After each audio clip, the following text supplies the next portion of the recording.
Good evening, everybody. Sorry for the delay. We had to find a new laptop to attach. Thank you for your patience. We'll call the meeting to order Wednesday, March 19th for the Milton School Committee, 7:11 p.m., and we'll begin with the Pledge of Allegiance. I pledge allegiance to the flag of the United States of America and to the republic for which it stands, one nation, under God, indivisible, with liberty and justice for all.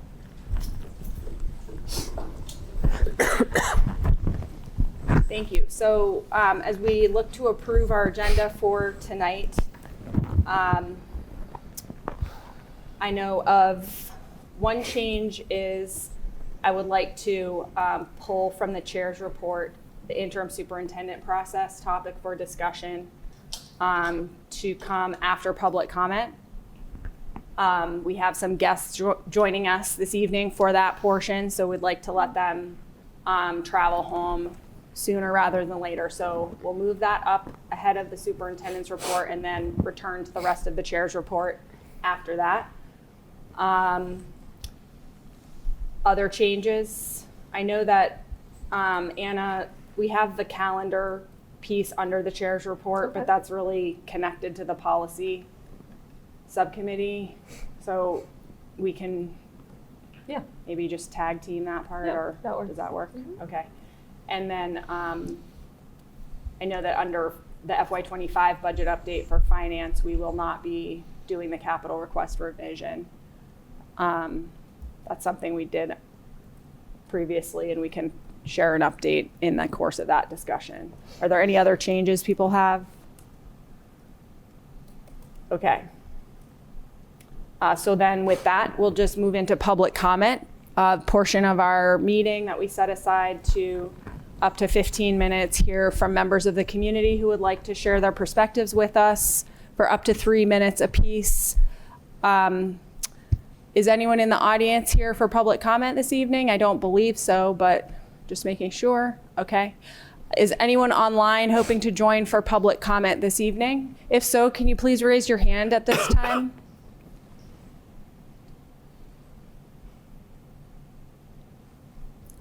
Okay. I don't see any hands raised, but we'll just give people another few seconds. If you'd like to participate in public comment, please raise your hand.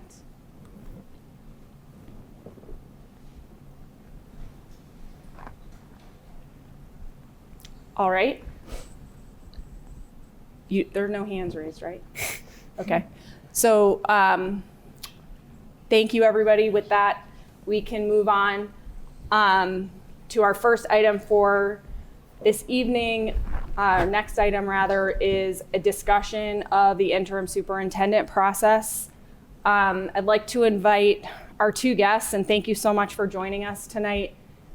This is our friends from MASC, the Massachusetts Association of School Committees, Executive Director Glenn Kuchar and Field Director Sean Costello. Thank you both so much for taking the time to be with us.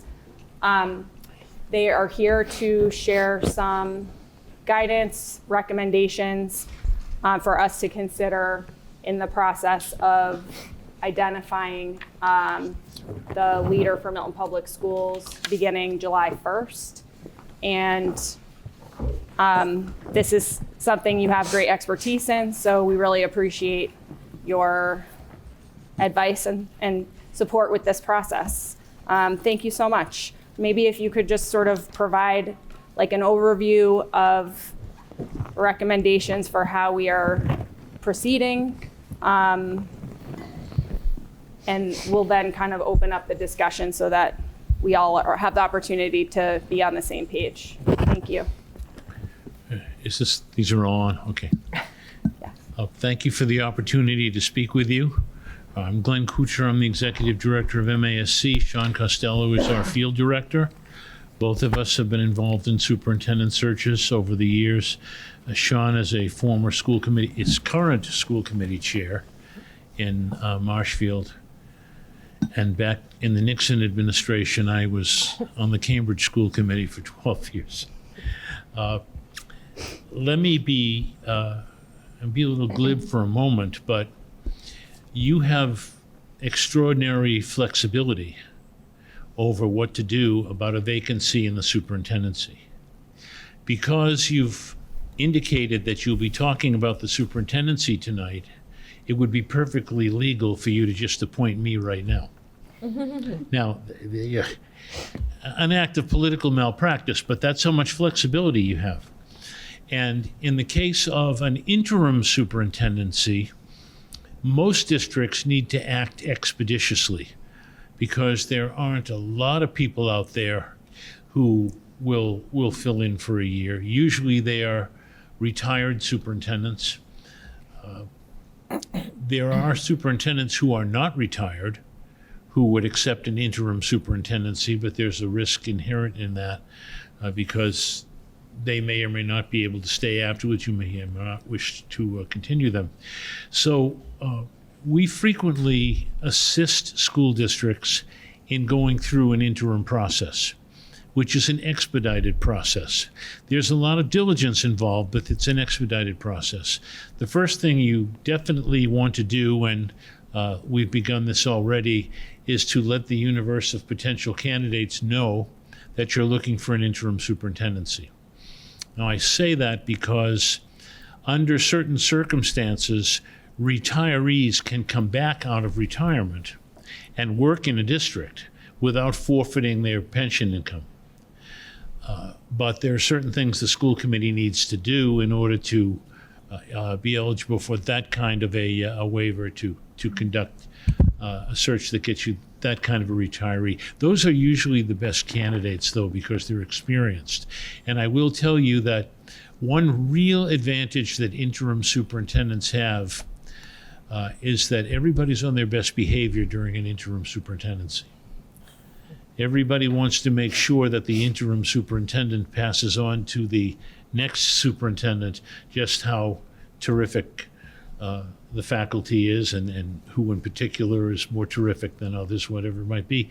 So it's very important that the interim be able to do that, and they are able to do that quite well. We are posting your position now. The Superintendent's Association will be posting it also. Those are among the conditions that the state looks for before they grant a waiver. Did you really make a decent effort to try to find an interim superintendent? Because it's an interim superintendency, you would want to expedite the process. Now, when I say we, our association provides the technical assistance that districts need for interim superintendencies. That's a fee. It's not a fee-based service. It's part of your membership. So you've been paying us dues for 75 years. This is one of the things that we will do for you.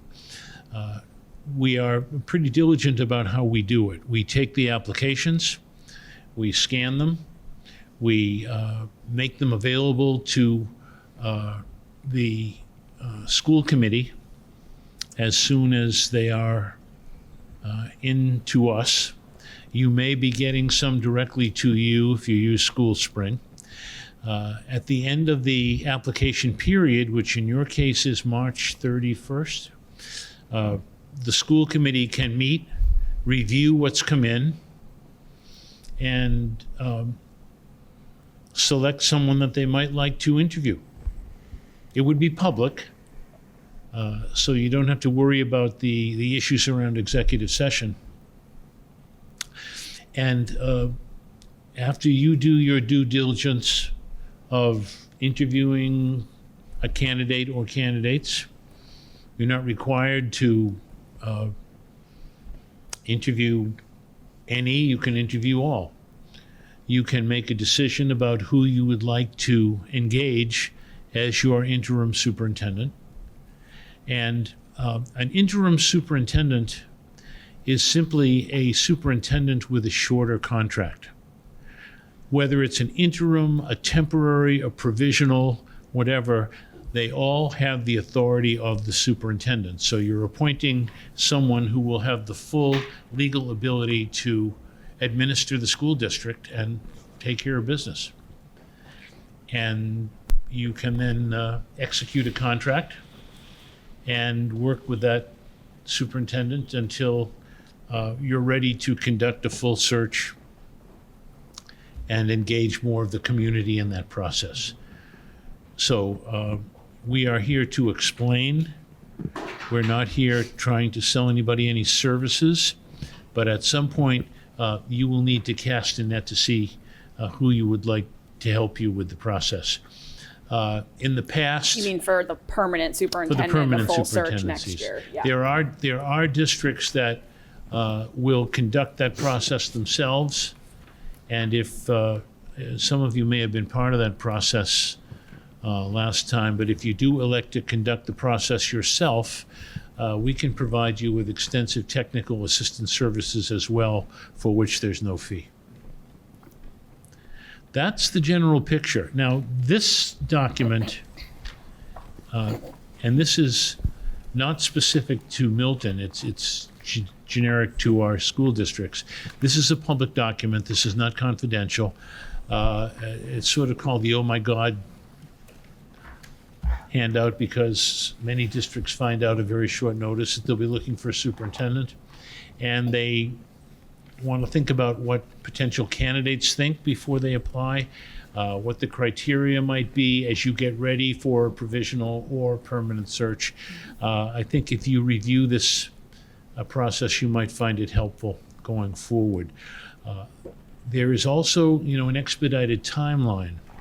So you're going to need to take more time vetting candidates in a full search than you would the fewer number of candidates that will happen in an interim search.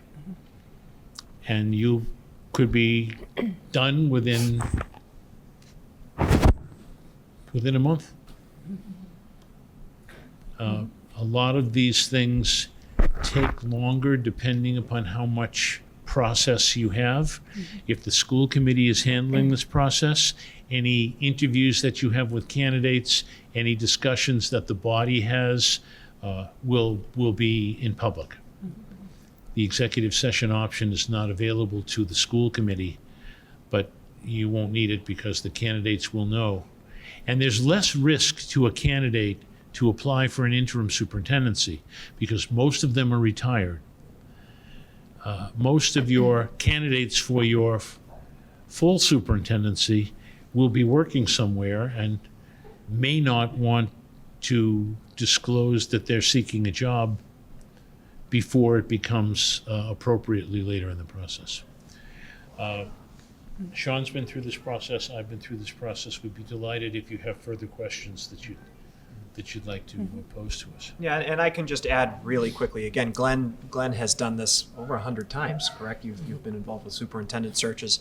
I just wrapped up my third, so he's got a little bit more on me than this. But I can tell you, just having done it recently in Marshfield, I understand it's a daunting process. I understand as a member of the school committee, going into this can be nerve-wracking, and deciding who's going to be leading your district, even just for 1 year as an interim or beyond that, is a really daunting process. That's what we're here for. We are always here to answer your questions. You can call us anytime, email us anytime.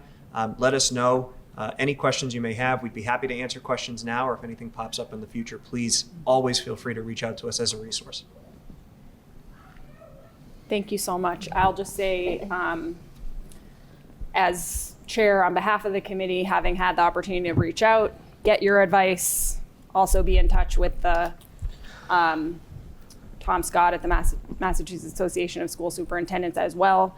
I feel very fortunate to have access to such a wealth of experience and knowledge, and it's based on that we've taken the preliminary steps that we've been able to do so far. And I think knowing that our goal is to really maintain stability for the district, to regain stability, I think it's very reassuring to have your guidance and support. And I don't know what other questions people might have. I know that you've laid out that there is a spectrum of sort of approaches that we will take with the pool once we see like what it consists of, right? And we'll kind of go from there based upon how clear the sort of paper screening, as you called it, how how clearly that sort of presents a direction. And we need to sort of see that part in order to understand what comes next. But yeah, anybody have questions? I've had the benefit of Glenn's You can contact counsel. us at any time if you have a question. Yes. Okay. I have a couple questions.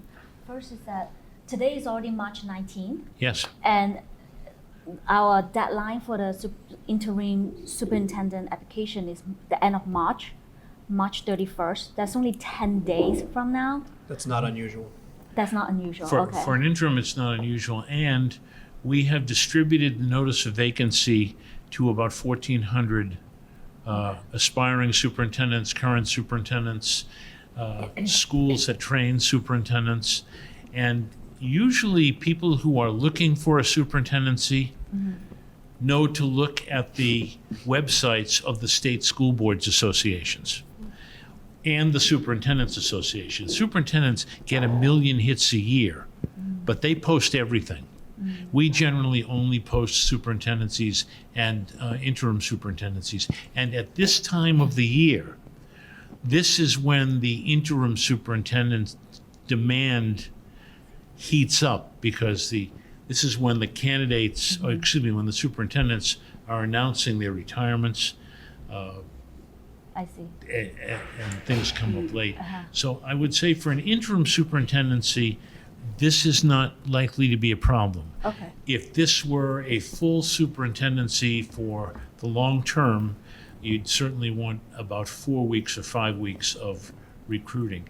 Also, it is not unusual, if you are aware of someone that you'd like to be made aware of the vacancy, to let us know, or to contact that individual. It's not inappropriate to reach out and say, hey, so-and-so, I've known you for a long time. I think you'd be good. Why don't you apply? Just don't make any promises you can't keep. That's. Got it. And if there are any questions, you can refer them to the chair. If there are technical questions, if you're getting ready to develop questions for your interviews, we have an extraordinarily large question bank. We have model interviews that are suited to vocational schools, interim superintendencies, permanent superintendencies, and they're all available to you. We can send them to you electronically, and you can come up with, and we revise it every year with some of the new things that emerge. As you can imagine, this year's crop of new superintendents will be dealing with a very perilous long-term financial situation, because we don't know what the future will bring. An incredibly complex regulatory environment, with the state looking at graduation requirements and the federal government making headlines several times a day, much of which affects us all. Yeah. But for when we are looking for a permanent superintendent, usually the search starts in February, March, or like which month The should we best start? time to Fall. begin a search for a superintendent is to spend next summer getting your criteria, your decision criteria, your job description in order, and then getting it out, blasting it out during the month of September, keeping it opened through maybe to the beginning of October, getting the interviews done by the screening committee prior to the end of October, and then having a decision made before the other districts start picking off the best candidates. I see. Thank you. Typically, in your experience, how large is a pool, like for these types of positions? Not the permanent, the interim. You mean the interim pool? Yeah, exactly. I would hope that there might be, 4 or 5 candidates who you might want to consider seriously, Okay. possibly. There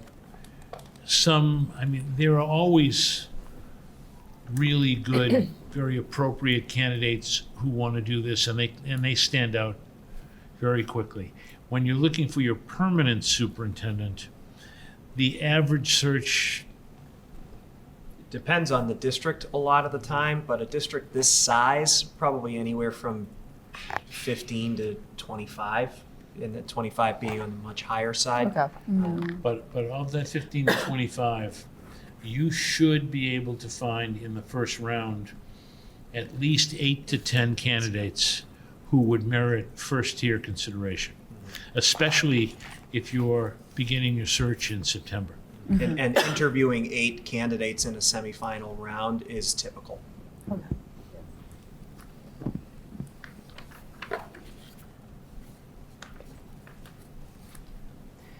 have kind of an odd question, but why would somebody come out of retirement to do it? Why would somebody come out of retirement to Oh, that's easy. just, If you get a waiver, yeah, you are allowed to come out of retirement and work as a superintendent and get paid and not give up your pension. gotcha.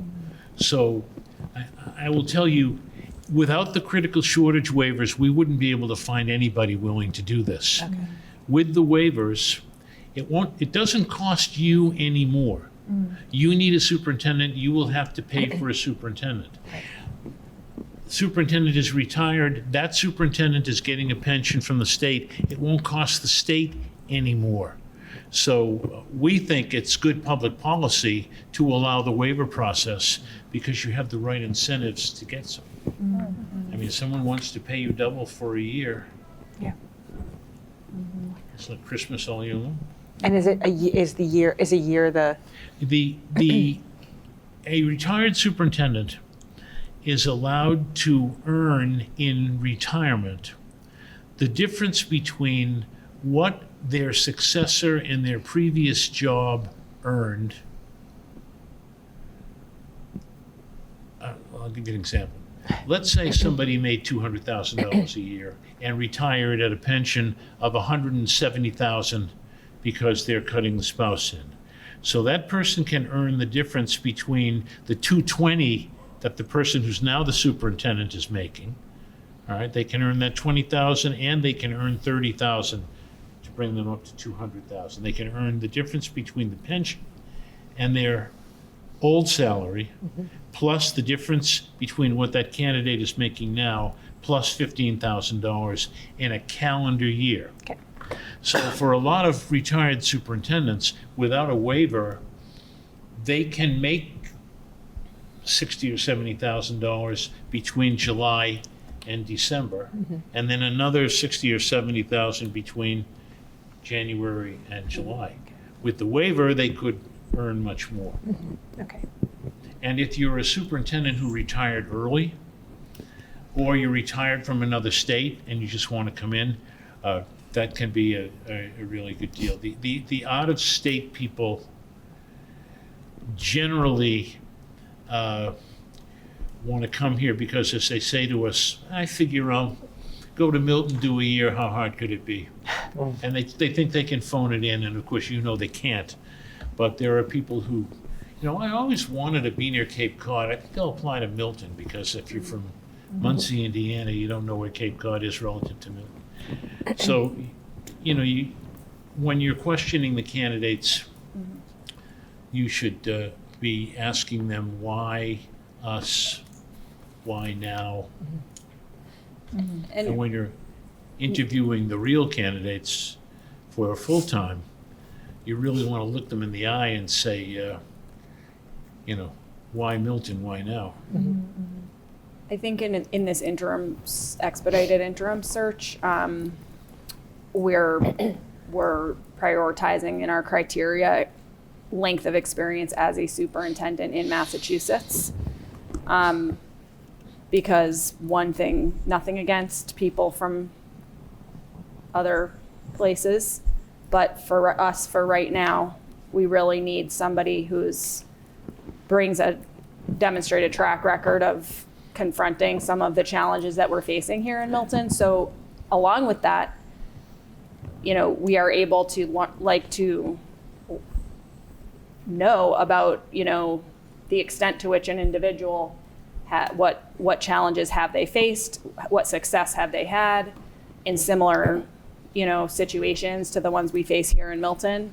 And we're able to draw on the network, essentially, of MASC and MASS, who can sort of help us vouch for certain candidates based upon the work that they have already done as superintendents. So I think, for us, for right now, that's a really important feature and why we're kind of really looking at that profile for a person to come in and do this. This is a complicated state at a very complicated time. So you don't want to have to educate your interim superintendent about Chapter 70, about the importance of the circuit breaker, about the regulatory nightmare that is the Department of Elementary and Secondary Education's book of rules and policies. It's tough, so usually an experienced veteran candidate is good. And our pools are, now that things have changed for individuals, we now have a very balanced pool of who those candidates might be. So, to say, I hope you'll have some good choices, I expect. Absolutely. Well, thank you so much for Thank you. sharing this information, and we will stay in touch and really appreciate it. And yeah, if anybody thinks of other questions that you want to share, I can give your emails to the members here, and then people can also reach out. Yep. So thank you very much. And you can share our cell phone numbers Yes, please. with the members. Our members meet at night, so we get called at night. And our members worry about things over weekends, so they call us on weekends, and that's okay. Thanks. Thank you so much. Thank you. Thank you very much. Appreciate it.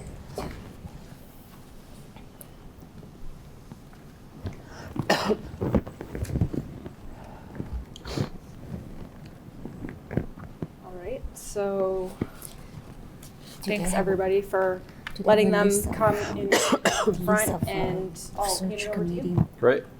member It feels like suggestions? every update is talking about the budget and all the work we're doing on the budget, because that feels like it's taking up 95% of our work right now.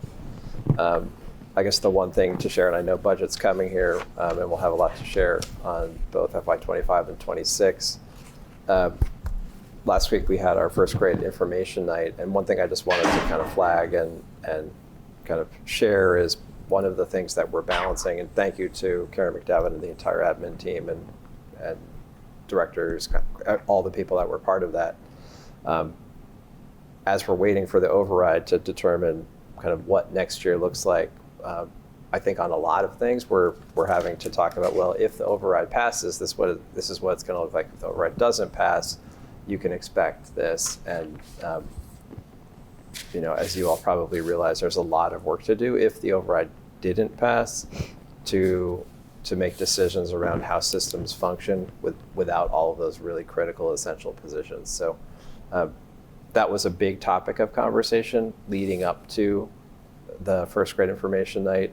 A smaller team of the larger presentation group met to talk about how should we navigate this. And I just kind of wanted to flag that it's something that we are working on a lot of different things as we kind of move forward to April 29th and town meeting.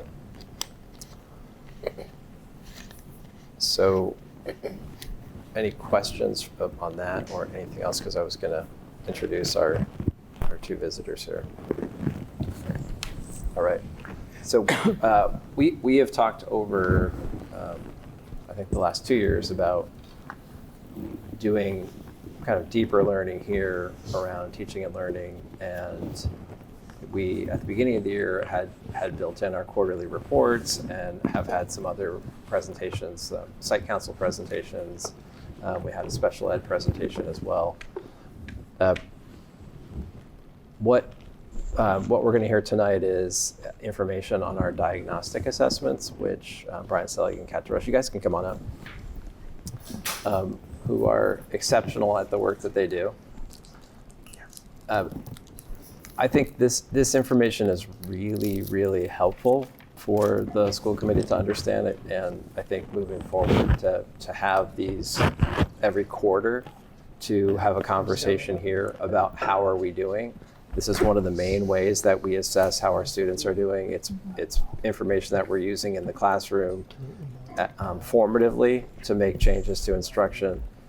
So as you all think about and kind of in the future, I think this would be a strong thing to continue to have a focus on the quarterly report and not just kind of looking at what's happening at the end of the year, but kind of bringing this into the conversation of how we are stewarding the strongest instructional vision that we can. Hey everyone, thanks for having us. I'm Kat DeRoche. I'm the literacy director here in Milton for kindergarten through 8th grade. And I'm Brian Seelig, the math director for the district. Want to apologize right away for some changes that we made to the slide deck, kind of right up until the start of the meeting, to try to not necessarily change any of the information that was presented there, but just to make sure it was clearer and maybe sequence in a way that we thought the presentation might go more smoothly. So I just added the copy to the folder. If you want updated one. The copy version? Yeah. So there were two goals, really, if we're to think about the slides that you have in front of you. And the first, or one, is to look at mid-year data as a district, both in literacy and in math. But what I think is the bigger purpose of this presentation is to really go over the different types of assessments that exist in an educational landscape, and for what purpose they're used. And so we're going to start there, because I think even though the data that is collected is very, very important, teachers, administrators, and district personnel have been using this since January, and it's almost April. So in a way, this data is somewhat outdated because we've collected other data in informal ways that is new and updated. So just putting that caveat that while this data is alive and real, it has changed since January, and it should change that quickly. So we'll kind of start by looking at, these are all probably words that we've all heard in the educational space and also outside of it, but they often get used in an interchangeable way. And so for the purpose of our discussion and discussions going forward, I'm just going to level set a little bit about what these words mean, and then on a subsequent slide, go over what they mean in Milton. So we have summative assessments and formative assessments. And one way of thinking about these is summative assessments are assessments of learning. So those are very summative, obviously. They're done at the end of the year or at the end of a unit. They're standardized. They might be the report card. These are all examples of what summative assessments are. Formative are assessment for learning. So a teacher would use a summative assessment to see what the students learned. They use formative assessments to see what they need to teach next. Now they are very related, but they're adjacent. So this is more informing as a teacher, what is it that my students need next? So those types of assessments are far more vast. So those are screeners, diagnostics, progress monitoring, and informal assessments like observations and anecdotal information. Now this is where the real magic happens, I think. That's where teachers do their craft of teaching and kind of tune into what their students need. So I won't go through all these boxes, but I will on the next slide kind of explain overarching what this looks like here in Milton. So, and this is not exhaustive. This was just to give you an idea. These are terms you've probably heard about. So for our summative assessments, those are things like MCAS, your report card, and unit or module assessments. And then formative assessments, so screening, different from diagnostic. Those are normed, so that's like a nationally normed evidence criterion-based screener. So that's like DIBELS or EasyCBM. It's Lexia, what we used to use here in literacy. And then for diagnostic, you'll hear Brian talk about iReady We use iReady at the middle school as well. That makes more sense for our older learners. Progress monitoring is used with all students in all classrooms, but a lot of all of our interventionists use progress monitoring to make sure that on a 4 to 6 week cycle, we're making the gains we need to see within certain domains. Dibbles, subtests, word lists, skills checks, things like that. And then informal assessments are things like running records. We used to use a benchmark assessment system, which is just another form of running record. Kind of tells you how a student is doing in their reading with certain behaviors in the moment, but it changes very frequently. And things like exit tickets. So if I taught a lesson on multiplying fractions, I might give everybody a Post-it note before they went to lunch, see if they know one example of what we did today. They stick it on the door. I kind of look at it during lunch and recess to see, all right, these 3 kids, I need to pull them tomorrow because they didn't quite grasp the concept, and we move on. So that's an overarching sort of level set of understanding of what we're talking about when we talk about things like screeners and diagnostics. And those are the 2 categories that Brian and I are going to talk about today. Thanks, Kat. So I'm going to speak about iReady Math, the diagnostic data collected in the winter window for grades K through 5. But first, I want to kind of acclimate everyone to more about that assessment. So it's administered to all elementary students 3 times a year. We say in the fall, winter, and spring. In reality, for grades 1 through 5, it's early in the first couple of weeks of the school year. In the winter, shortly after we get back from the holiday vacation in January, and then the spring is close to the end of the year to try to allow sort of the maximum amount of learning before we assess for the final time heading into the summer. We stagger the first 2 windows slightly for kindergarten, just in recognition of the fact that they're new to school and new to technology and new to just about everything. So their fall and winter windows are sort of staggered compared to the rest of the elementary school.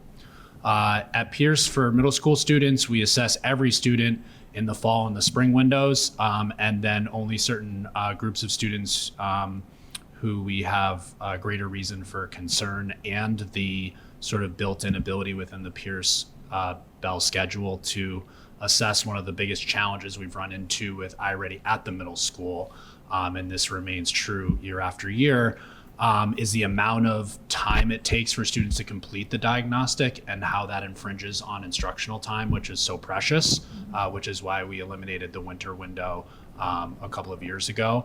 And we also struggle sometimes with the validity of data with middle school students whose buy-in tends to be a little bit harder to acquire. iReady is taken on a Chromebook by students during the school day. The lower the grade, the less time it takes. Kindergarten first up to 2nd grade can be done in as short of amount of time as 30 to 40 minutes. We still encourage teachers to spread that out over multiple days and not just one sitting. Upper elementary closer to an hour, and as I sort of alluded to at the middle school, potentially over an hour. And as I described kind of how the test works, it'll probably make more sense. The way iReady is designed is to adapt to the responses that students give with each question. So with multiple correct consecutive answers, the questions get harder with the intent of essentially getting a point at which they no longer recognize or understand the content of the question that they're seeing. Conversely, as students answer questions incorrectly, the subsequent items go younger in grade level alignment and easier theoretically to what the student should be able to answer. And so you end up with sort of this toggle back and forth between questions that are initially potentially way too hard to questions that are pathetically easy, and then sort of back and forth until the system has identified kind of that sweet spot. The data reports that we rely most heavily on in our work among leadership teams and classroom teachers and other service providers is the results after each diagnostic, which provide the overall scaled score and grade level placement, along with grade level placement in each of 4 standard aligned domain areas: number and operations, algebra and algebraic thinking. Those 2 are considered to be priority, as well as measurement and data and geometry. And some version of the results are shared now with all families after each administration, and certainly readily available and reviewed by both teachers and school and district leaders.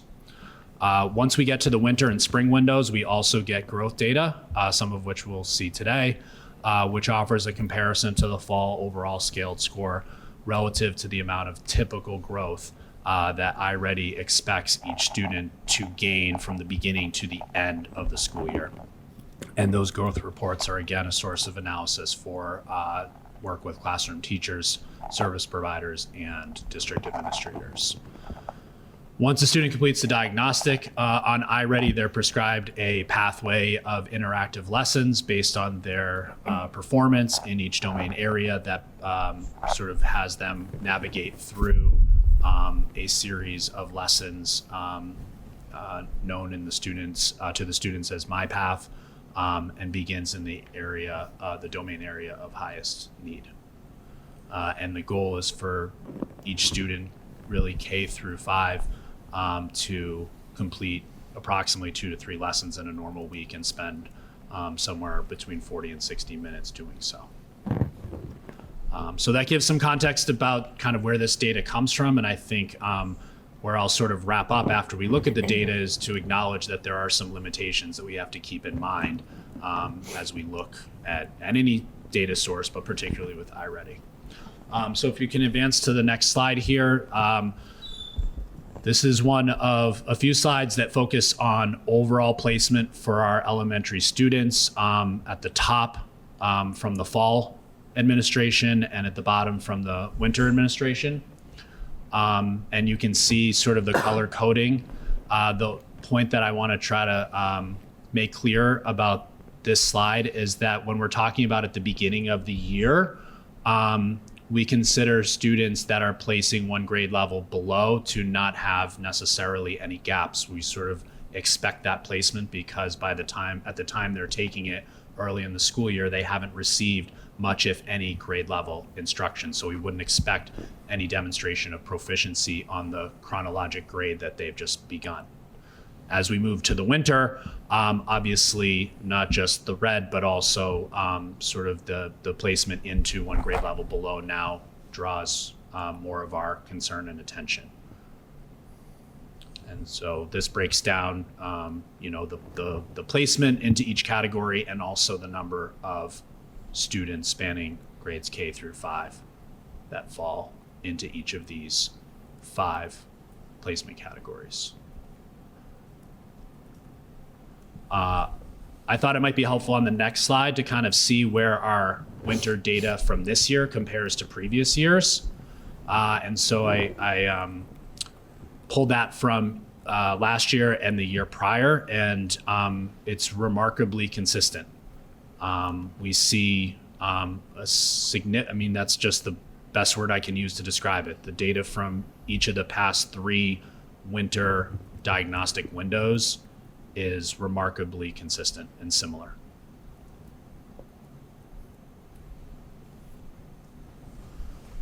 The next slide gives a chance to try to acclimate you to how growth is reported on in iReady. So there's actually 3 different visuals sort of embedded in this one slide. The part I want to address first is sort of in the bottom half of this slide. So one of the valuable lenses through which to look at iReady growth data, whether it be in the middle of the year or after the spring administration at the end of the year, is to see which students grew the most based on where they started.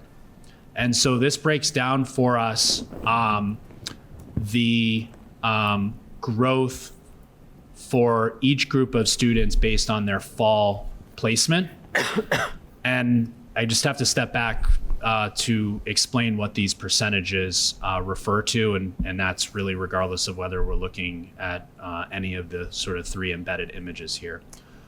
So I mentioned earlier that that iReady, through analysis of data for its millions of students that use the diagnostic assessment platform across the country, prescribes a certain number of overall scaled points that it expects a student to grow from when they take it for the first time in the fall to when they take it for the last time in the spring. And it assigns the name for that as typical growth. And annual reminds us that it's for the whole year, not just from the fall to the winter or the winter to the spring. So the hope and expectation is that every student attain their projected typical growth from fall to spring. And then it also assigns a stretch growth, which is intended specifically for students who are starting at the beginning of the year further below grade level and therefore have more room that they would need to grow in order to get closer to the goal of being on grade level by the end of the year. But it's sufficient, I think, for our purposes to focus on the typical growth information.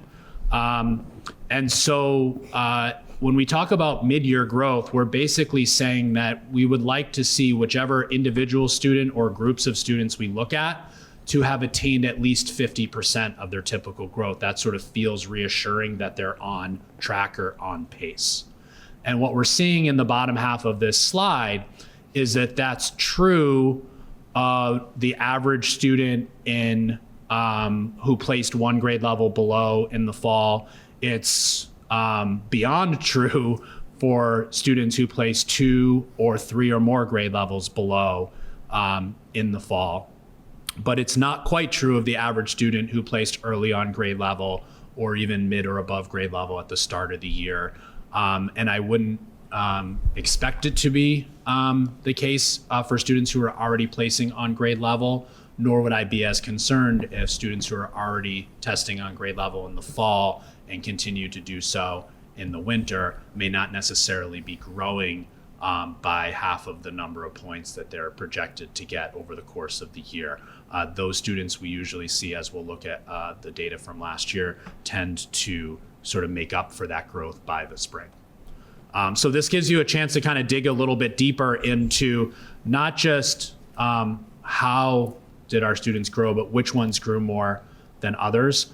There's one other data point, and I know we're kind of in the weeds a little bit here, that I just want to draw your attention to and try to do my best to explain. And that is in the bottom row of this slide where it says 45% of students who are 3 or more grade levels below in the fall have already met the expected growth by winter that they would have been expected to attain over the whole year.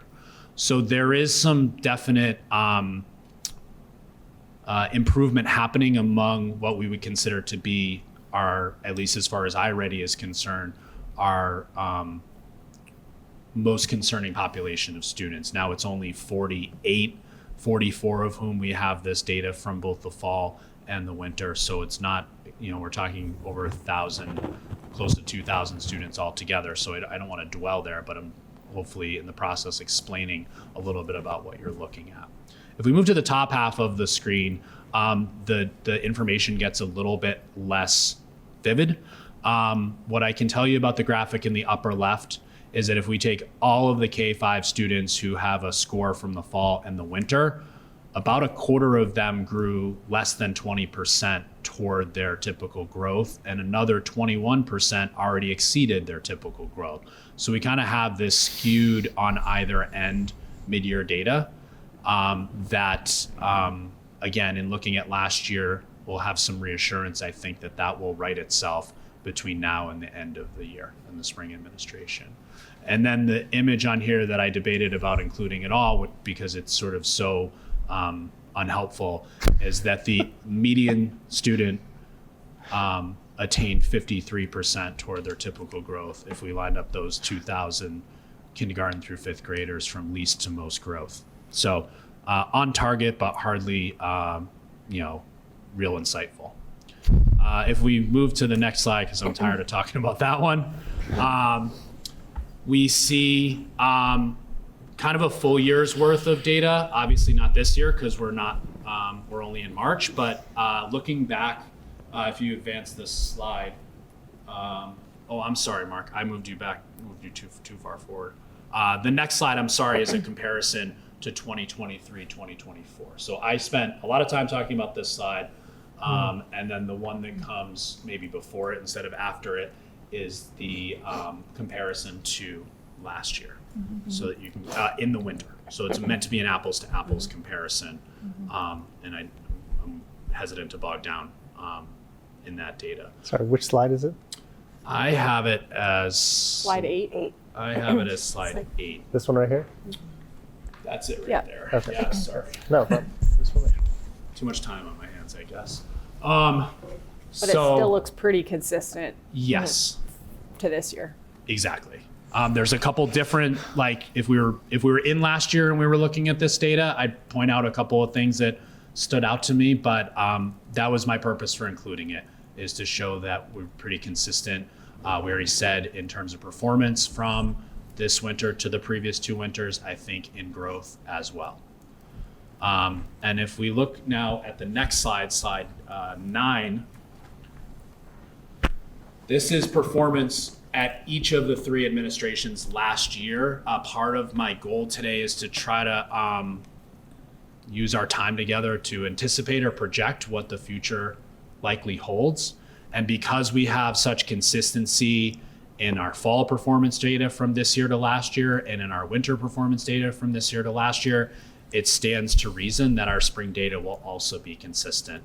And when we look at last year's spring data, we see that 62% of our kindergarten through 5th grade students placed overall mid or above grade level, which is an impressive jump from the middle of the year to the end of the year, and another 19% whose overall placement was early on grade level. So the visual itself is aesthetically pleasing to see such a large chunk of dark green and light green, which isn't to in any way dismiss the fact that last year 341 students placed overall 1 grade level below, and another, combined 60 students just about finished more than that. So, but we're here to kind of look a little bit big picture, and that's a reassuring data point, as is the next slide, which shows those same graphics, but with regard to the growth last year from the fall of 2023 to the spring of 2024, where we see every data point showing growth in excess of the anticipated, and 64% of our students going beyond the projected data, or the projected growth. I'm sorry, I chose the wrong word there. All right.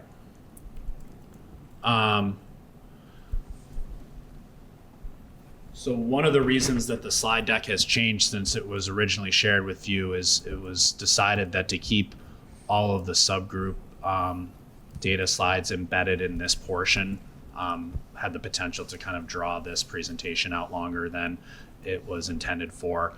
So those slides have been migrated to the end of the slide deck. And I'm using this slide to summarize my interpretation of them.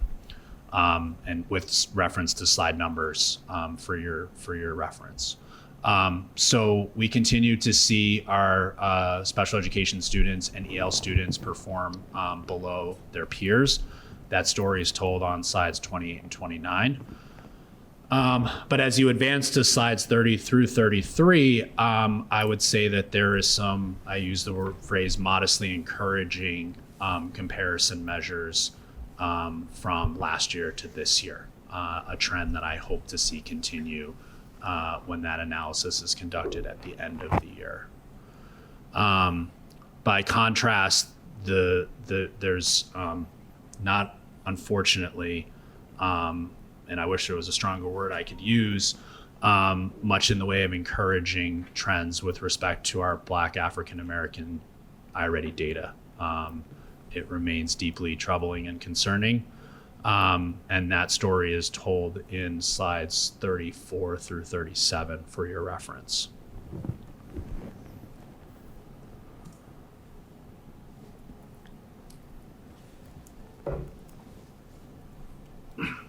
So each time we administer iReady, There's a analysis performed, there's an analysis of the results or the performance data along with, in the case of the winter and the spring, the growth data with leadership teams in each of the elementary schools as well as the middle school, just not in the winter.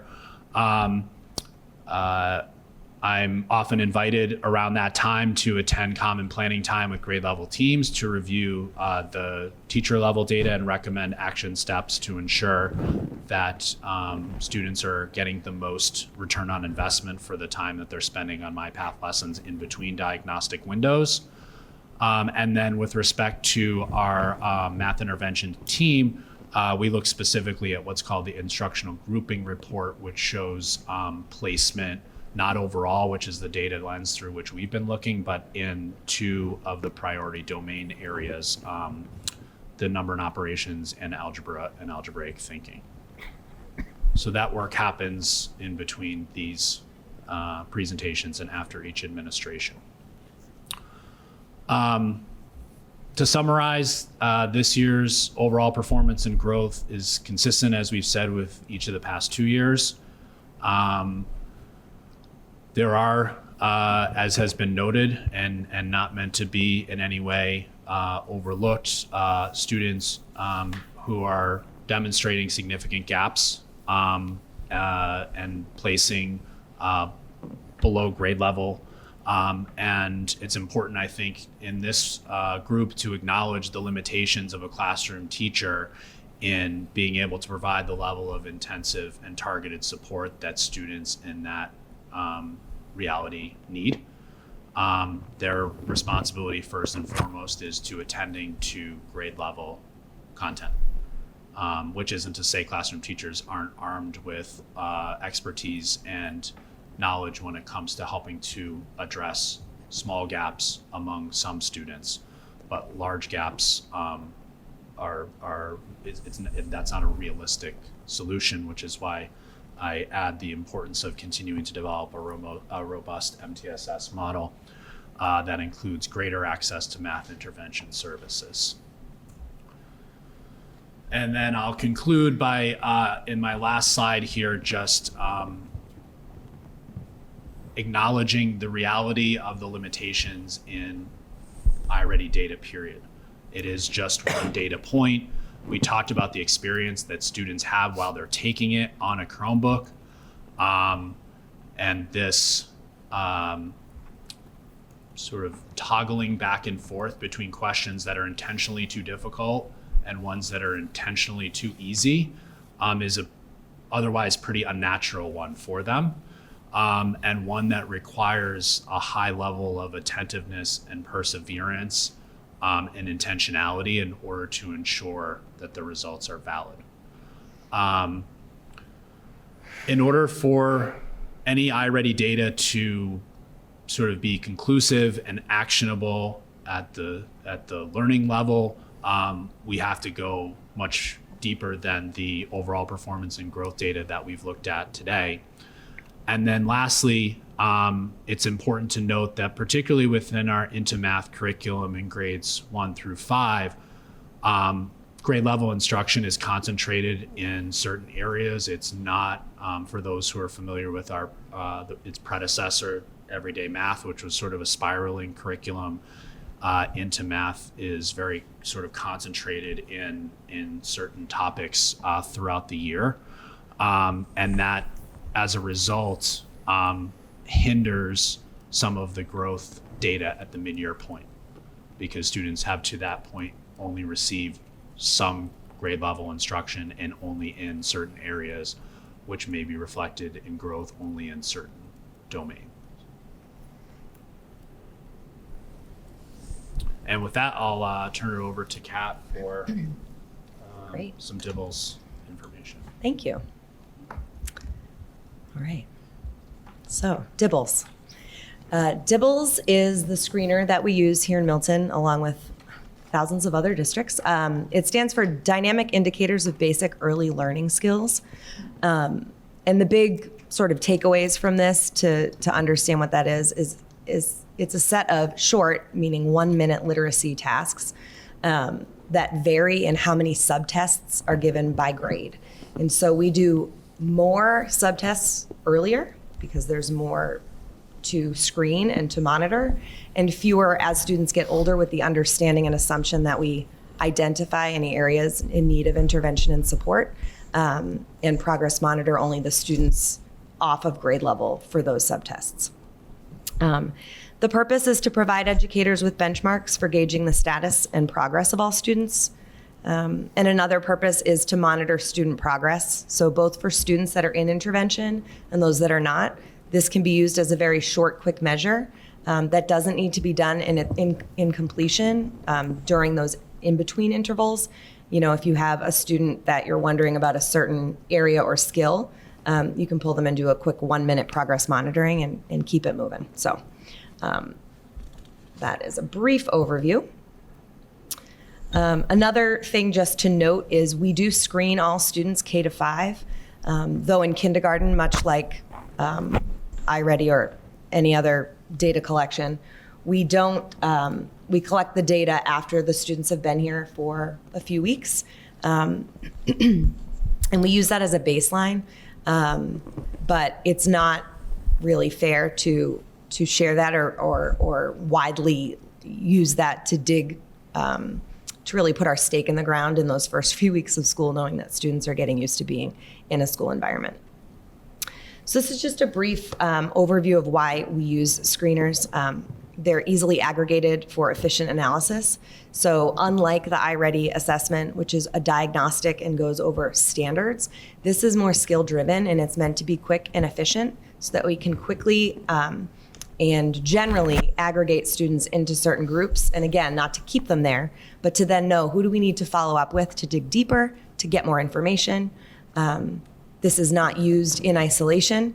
It is then followed up with to get different assessments to ensure that we're giving intervention to students that require it and not over indexing in that area.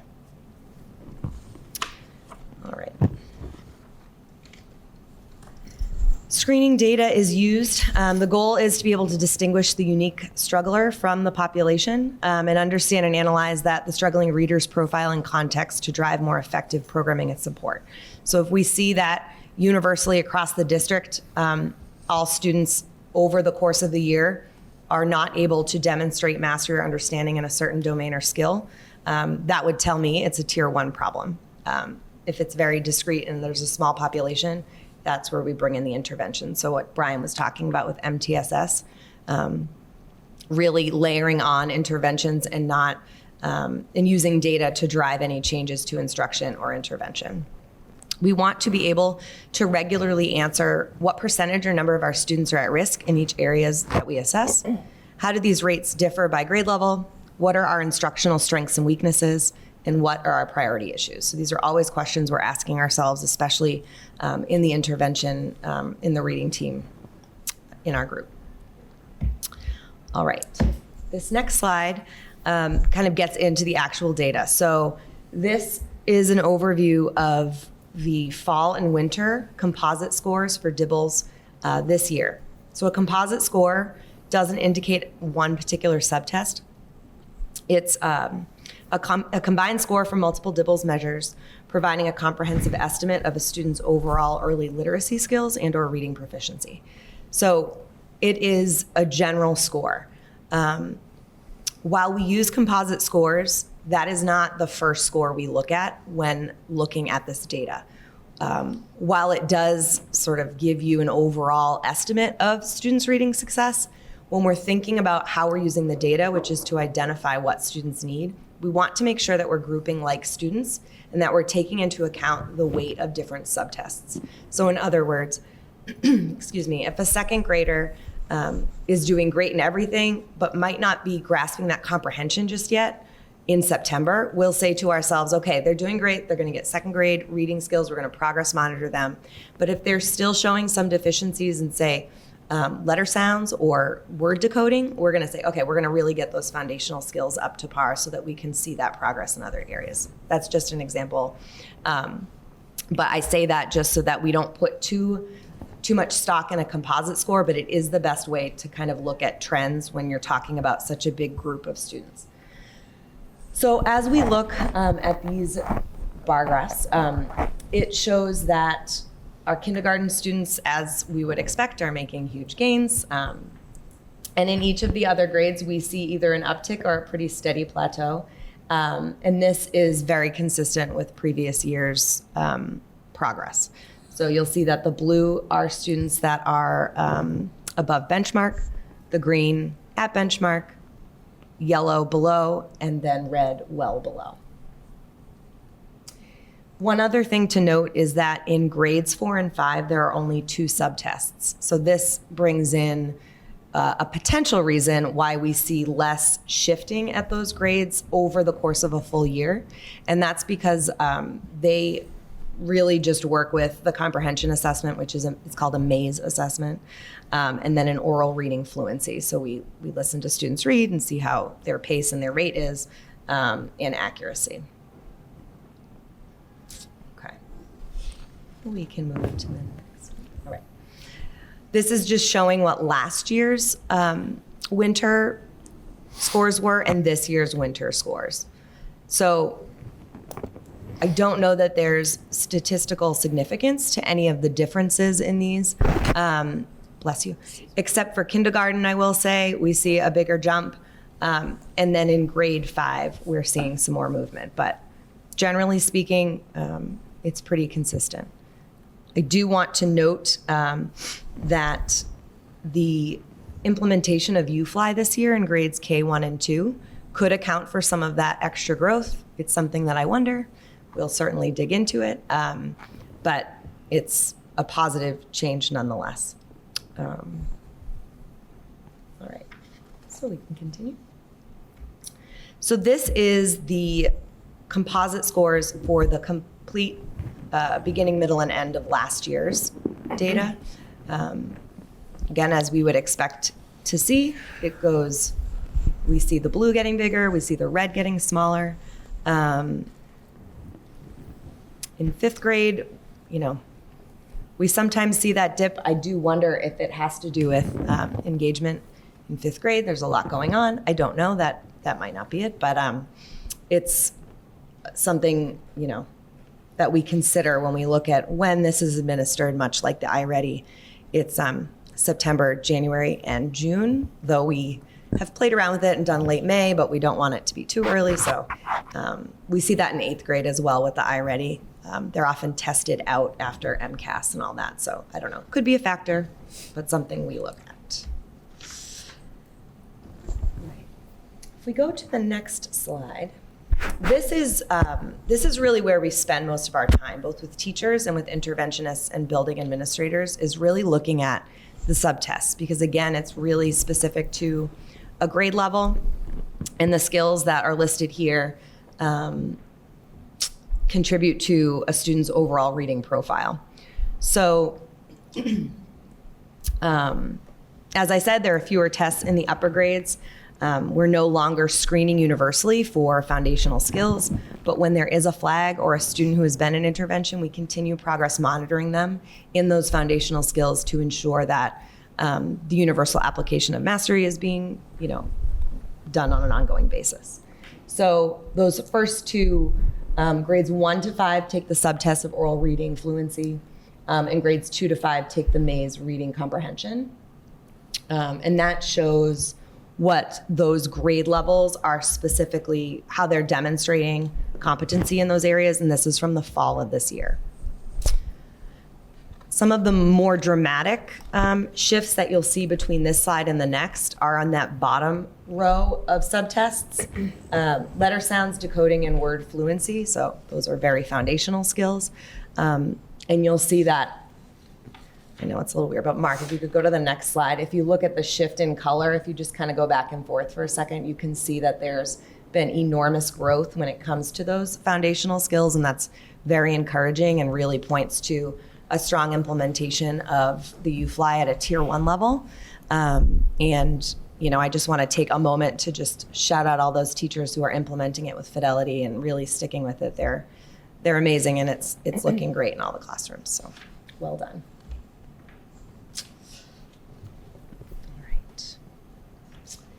And then this slide, though probably hard to see if you don't have a copy in front of you where you can zoom in.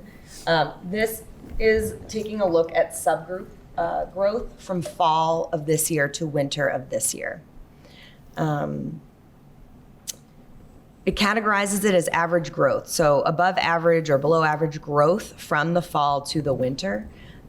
It shows the percentage of students in each of the growth categories determined by Dibble norms. Each student group, you can compare whether there's a high percentage of students meeting average or above growth.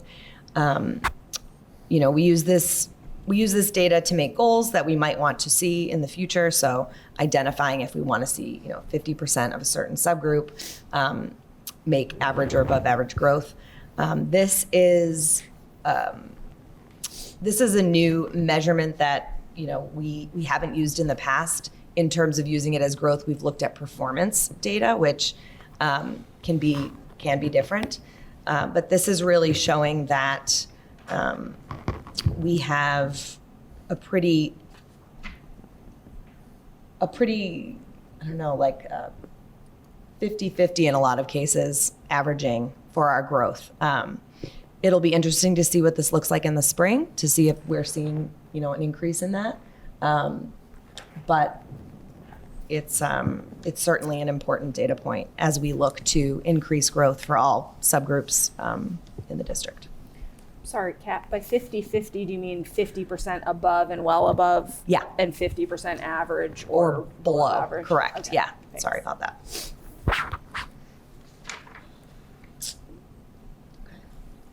So similar to Brian, I'll go through what we do after data is collected. And in a similar way, we review the data with principals and classroom teachers. So Brian and I go together. It's helpful to do this together. We've worked hard this year to calibrate our approach to data analysis so it's more holistic, as well as our intervention approach so that it's a system rather than content specific. And we found it to be really effective. So we review that growth and performance data with school-based administrators and highlight the instructional groupings with supporting materials. So within the Amplify M-Class platform, it will put students into instructional groupings. It's not, you can move them around. It's not, rigid in that way. But it then lists out some lessons, some, analog lessons that you can print out to work with small groups or to have students do in centers. We use consistent criteria across the district in reading to identify students that can be supported both in the classroom or with an interventionist. So we determine as a reading team, immediately after the window closes, we get together for about 3 hours. We sort the district spreadsheet into certain subtests that we know we're going to intervene with, so that we know that consistently across the district with the 4 elementary schools that we're identifying students that meet the same criteria. So it's the true definition of equity. It sometimes means that we need to shift interventionists to pick up a class at a different school, but we try to do so maximizing their time with students. We've been able to do that consistently. And then, of course, we communicate with families both the results of the screener and next steps. So if your student is scoring below or well below in a certain subtest, we will identify, either they're going to continue on their IEP with their service provider liaison, or they're going to continue working with the EL teacher, or they're going to work with a reading interventionist at that grade level. And similarly to math, reading interventionists really not only work with students and target these skills, they work with teachers a lot of the time and talk about ways in which they can replicate those supports in a classroom, strengthening our approach at MTSS. And I think that it's an invaluable skill and a really important part of our team here in Milton. And then some conclusions. So keeping in mind that this, going kind of harkening back to the first slide about the varied ways in which we assess students, this is really one way. It's a screener. It takes 7 minutes for each student. It is meant to be quick so we can kind of have a way to one-on-one assess students in their literacy, but also do so not at the detriment of their school day. But it is one part of their learner profile. but we do follow up with other assessments to ensure that that was a true reflection of a student's abilities. It's used in combination with developmentally appropriate classroom assessments to triangulate the data and create a balanced learner profile. And as I said earlier, it's part of our robust MTSS process, ever growing, and really complements a strong tier 1. Higher levels of growth and foundational skills. Yeah, so that was something I wanted to highlight again. The UFly implementation, we've seen just really, really great growth and excitement in students that are able to tackle some of those foundational skills in ways they weren't before. And students with disabilities, English learners, and our Black African American data remain to be areas of concern where we are looking to ensure that the growth and performance rates meet those of the aggregate data.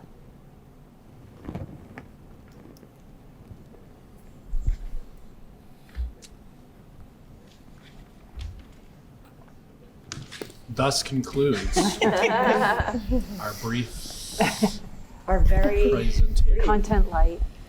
Yeah. I know. Do you have any We questions? shortened it.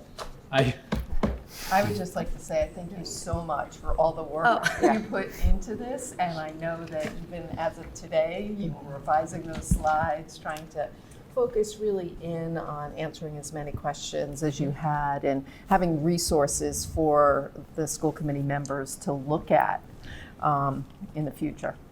And I'm happy to answer any questions if they come up at a later point too, as are Kat and Brian. I have some questions. Yeah, sure.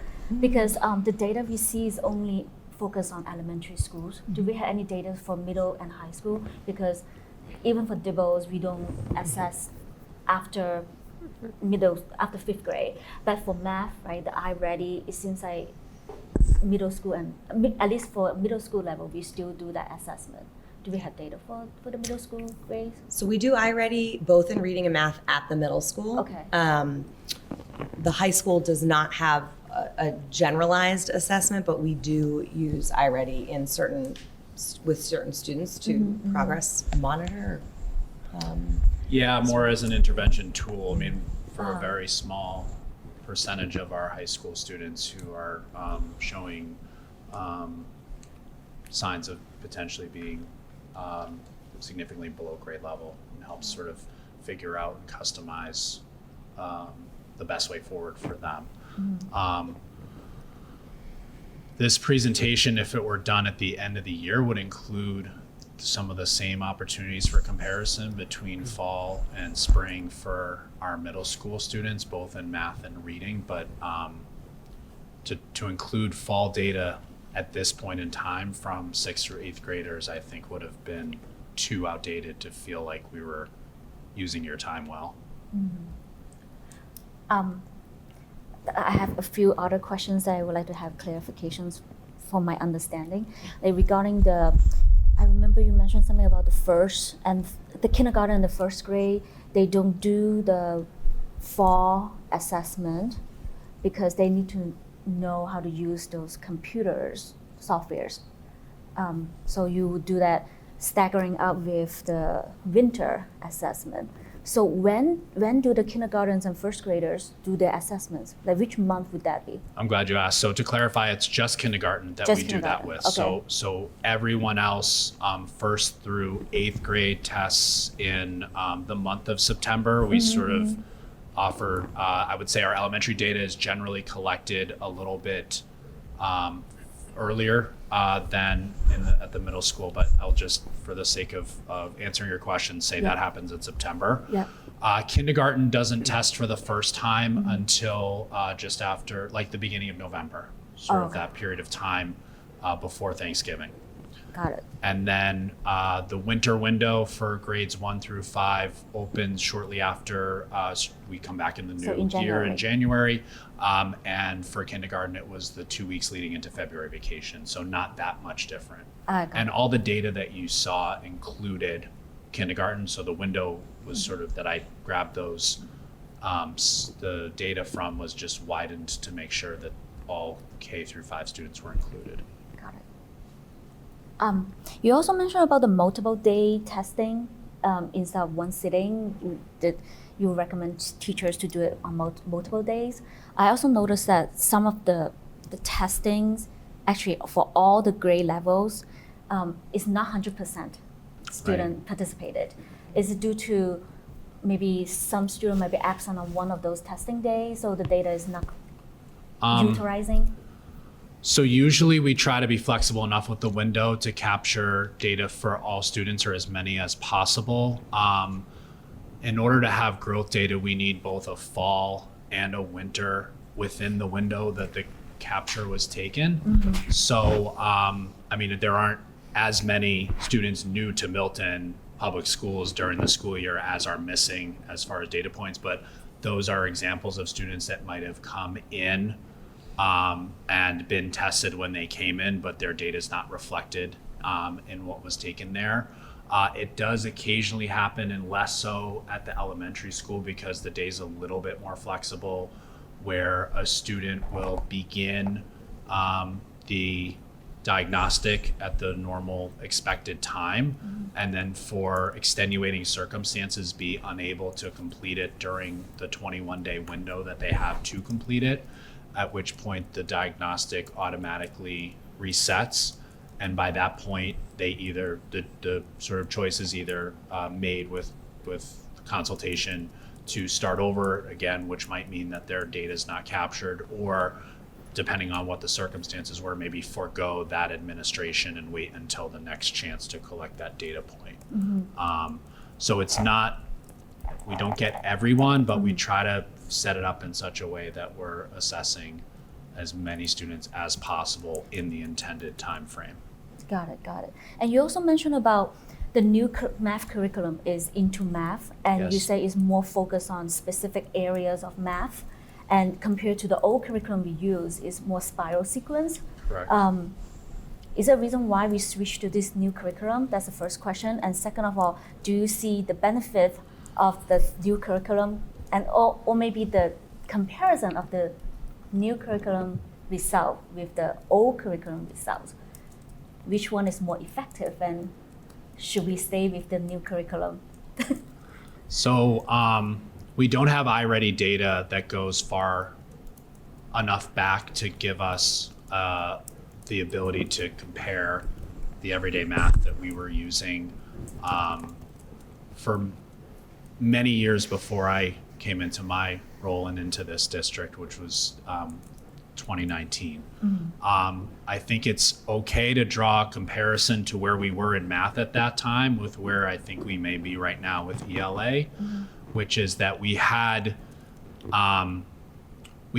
analysis of curriculum for alignment is done both at the state and the national level. And when that analysis was conducted of the curriculum that we were using at that time, everyday math, it was found to be out of compliance is the wrong phrase. It was not rated well for its alignment to standards, to the Common Core state standards, which is essentially what the Massachusetts math frameworks are based on. So I arrived at a point in time where it was widely understood that we would need to move away from everyday math and towards something different in a relatively timely manner. We were delayed by a year because of the pandemic. We couldn't implement a new curriculum in fall of 21, which was maybe what the original timeline would have been if not for what those 2 school years preceding it ended up looking like. But it was very evident at that time that we needed to undergo a thorough curriculum review and analysis, and had the benefit of a number of newer, more, I guess, highly rated or better aligned resources available. And so we went through a pretty thorough and robust process to lead to where we are now.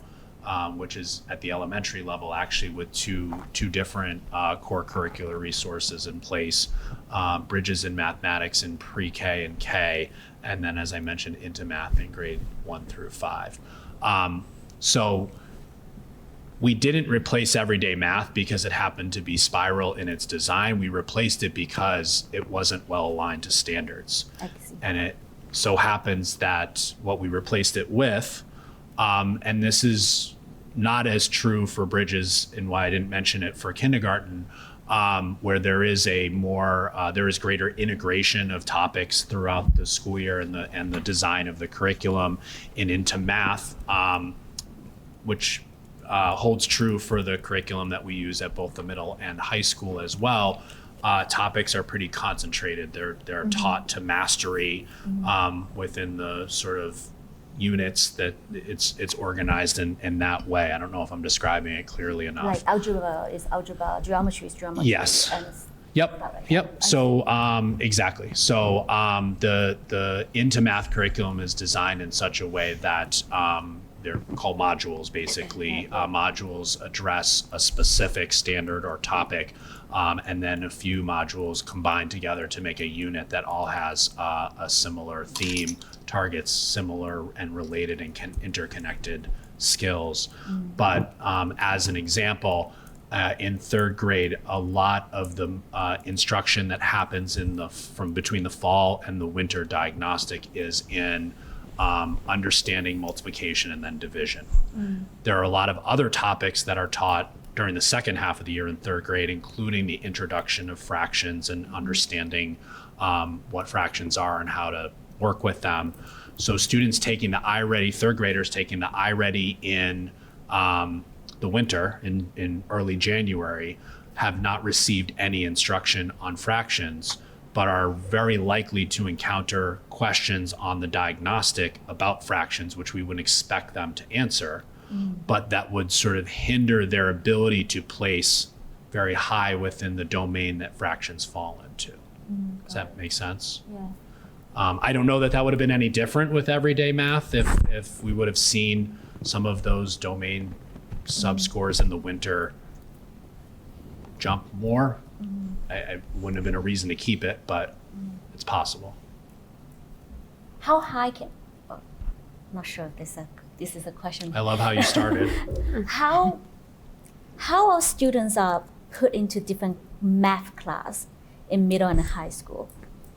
It depends on, at least from kindergarten to fifth grade, we have these monitors and we can see the track that they're going on, right? We know that by the end of this school year, they should meet all these benchmarks. And then, but in middle and high school, as you said, is math is based on different area. So what are the tracks for the math?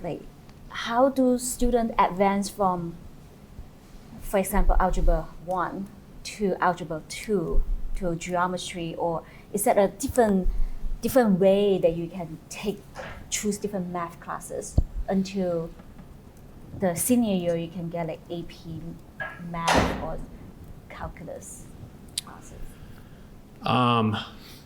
So I know, Yeah.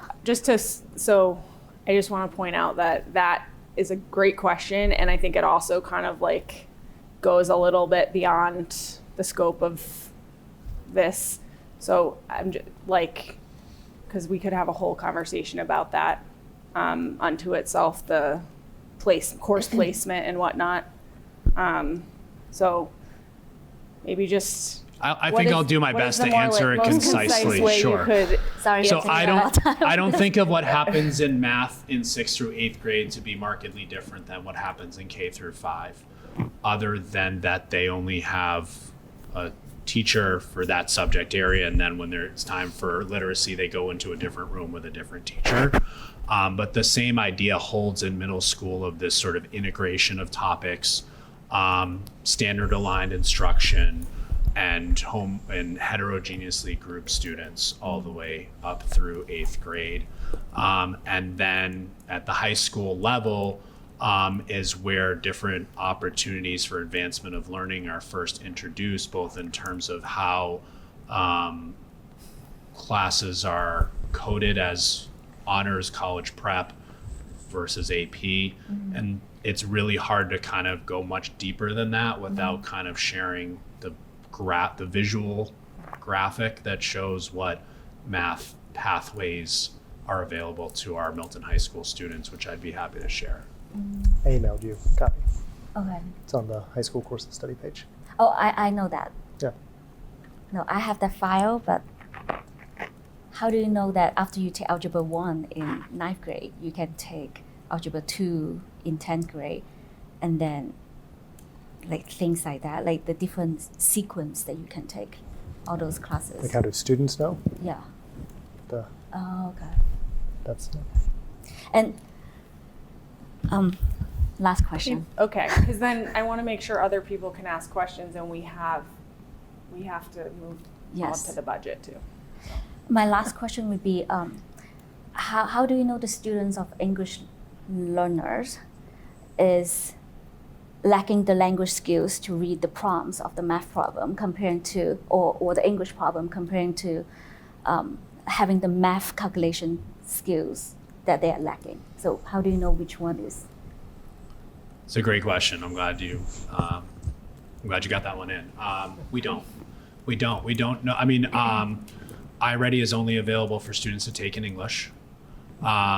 It's available for them regardless of what grade level they're in to hear the problems or the prompts read aloud through, in the system.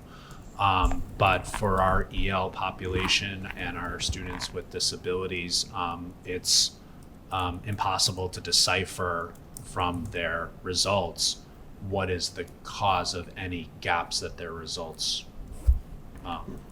imply. I see. Which is why we shouldn't be particularly surprised by what we see in those results for those two subgroups. Thank you.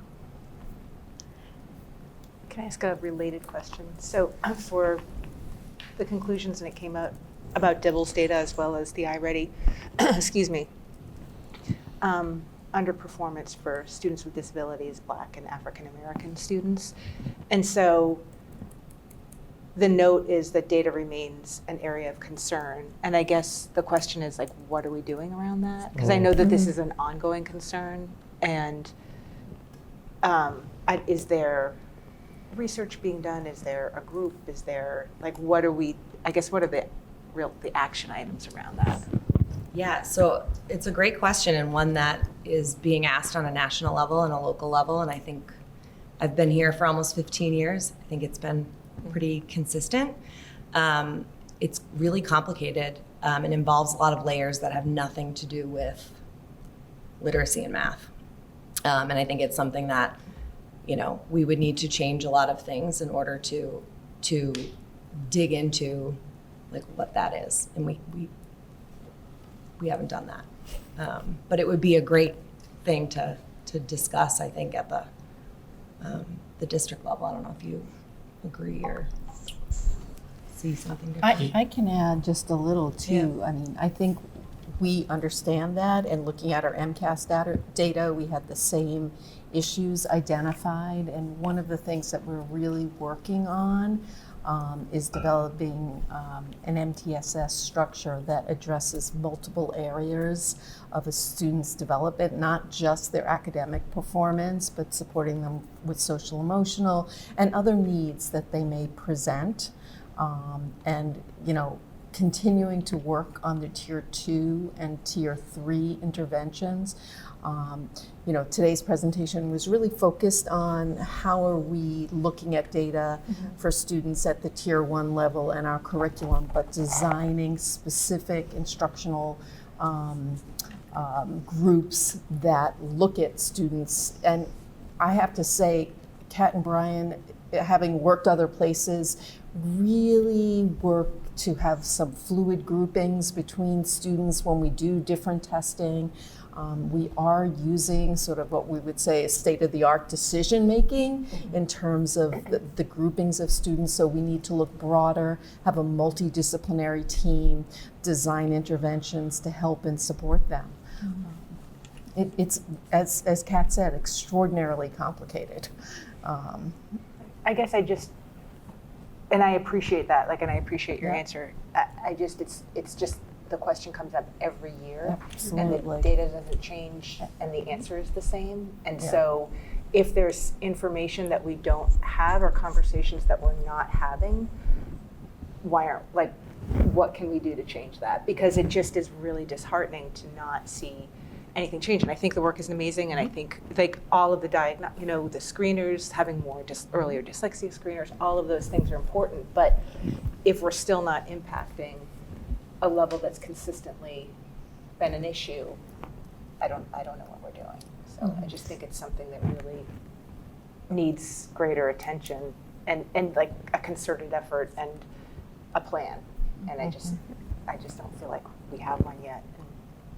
So I think just to piggyback on Kat's response, that plan has got to be made with systems in mind. This is not a reflection of instruction in a classroom. Yeah.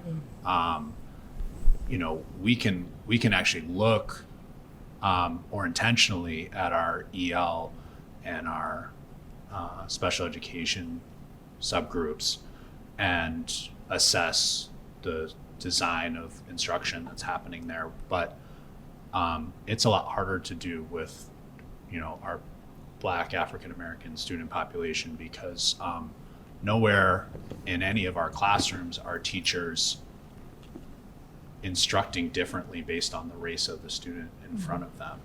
So we can't trace it to curriculum or pedagogy. So we have no choice if we're really interested in fixing it, but to look at something outside of that. I can say I want to live to 100, but a lot of choices I'm making right now are not likely to make that a reality. If we're serious about changing this recurrence of stagnated data with this particular population, we can't just keep talking about it. We have to change systems. And I think there's, some appetite around that. So I think it would be a great place to start that conversation and then pull in a group. Yeah. Thank you.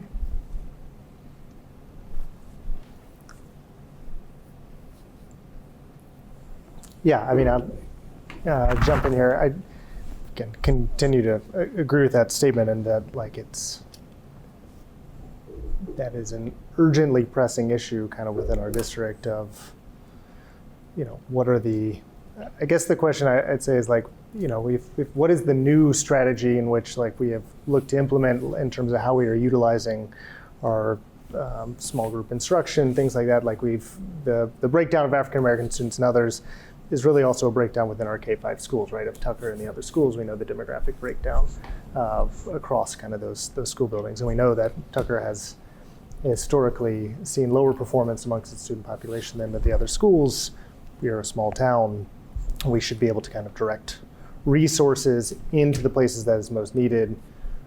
We know that is the place right now, at least amongst the K-5s, where that is most needed from a school system perspective. So I guess the question I have is, what new strategies or resources have we pushed into that facility or towards those teaching staff to support them with the fact that they are receiving students who last year were behind grade level, we knew that last year, or therefore now behind grade level again, we're seeing the data, and that's a negative flywheel effect, right, of just compounding the impacts. So in my mind, the only way to address academic underperformance is more time on instruction, more intensive supports, smaller group pullouts, conferencing, whatever it might be. So I guess the question is what new kind of strategies or resources have we pushed kind of towards that site?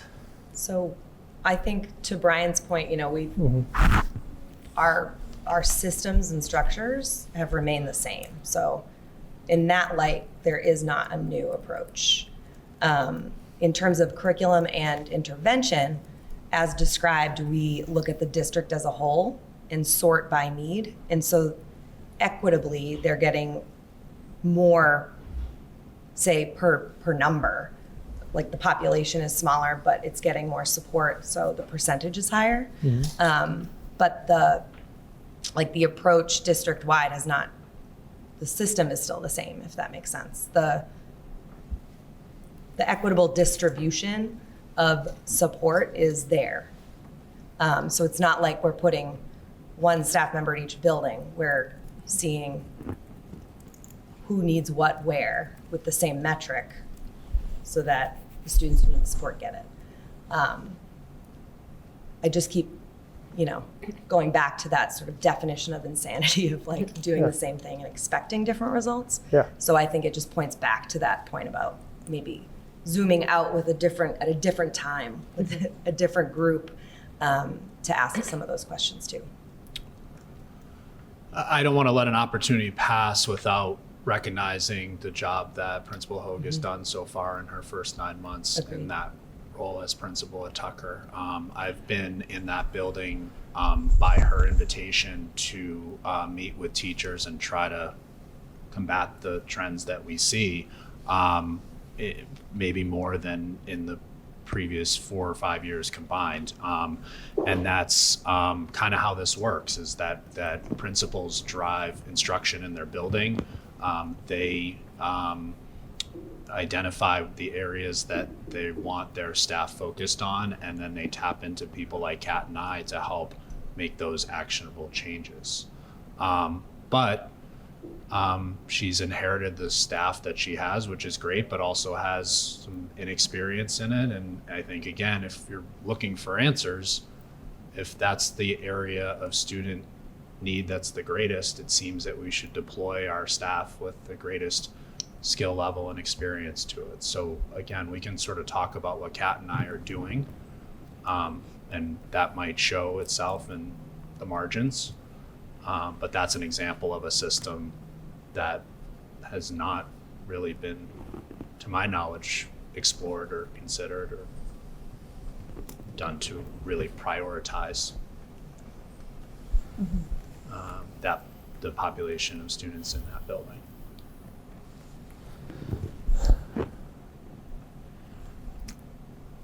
I have some other questions, Mike. Just a quick question for you, Kat, on a different. But what is what does the diagnostic assessment for ELA, or do we have one that is aligned to kind of state standards to let us know where kids are performing in that? So we do have curriculum embedded assessments through Reach for Reading that are standards aligned that teachers use. It's not something we would report out on because, unlike math, those discrete skills look really different in reading. It's really very much similar standards every year, just increasing with complexity in terms of where we're applying those to different texts. But we do use them, yes. They're part of a student's unit assessments are aligned to the standards, which then are aligned to the report cards. So teachers use those. Gotcha. Yeah. Do we find those to be predictive of like performance on are those well enough aligned for kind of MCAS performance? Because I know for iReady math, it right, is. the mid above is pretty well aligned with how kids will do on the MCAS. I would not say at this moment that they're predictive. Okay. There's a couple other ones. The middle school math, like we test in the fall, we test in the spring. What do you see as the benefit of like what we get out instructionally from the spring test, given the kind of gap between the two assessments and the fact that we have a summative assessment kind of at that same time, I assume, and at the end of the year, and like what's the thinking around those two benchmarks within the iReady, and how does that inform kind of instruction within the school year, which is essentially kind of the areas between? Yeah, I would say the jury's still out. I mean, I think there's I feel very confident in saying that the data, and more importantly, sort of the platform itself, provides a learning opportunity and experience for our elementary students that is extremely valuable. At the middle school level, a couple of things I mentioned earlier, including sort of the greater difficulty in getting student buy-in when taking the diagnostic. The fact that the instructional side of the platform, which I think, as I am hopefully conveying clearly, offers a lot of value when it comes to particularly closing gaps in certain areas for our elementary students, has not proven to have the same impact with middle school age students. And so the question you're asking is essentially like, is that even worth doing just once in the fall and once again in the spring? I don't know. It may not be. I'm hoping that the promises that iReady has been making about gearing their product separately to middle school students has some promise. I'm also hoping that sort of a similar design and style of assessment that embeds to the Amplify Desmos curriculum that we're using might offer actually a better option at the middle school level than iReady. That wouldn't, moving to that wouldn't be without some reservation, because there is something nice about cohesiveness, at least between the elementary and middle school levels. But I think as far as our priority, I think our priority should be on what drives instruction in the classroom. And I'd be hard pressed to stand in front of you or sit in front of you and say that that's the case right now with iReady at Pierce.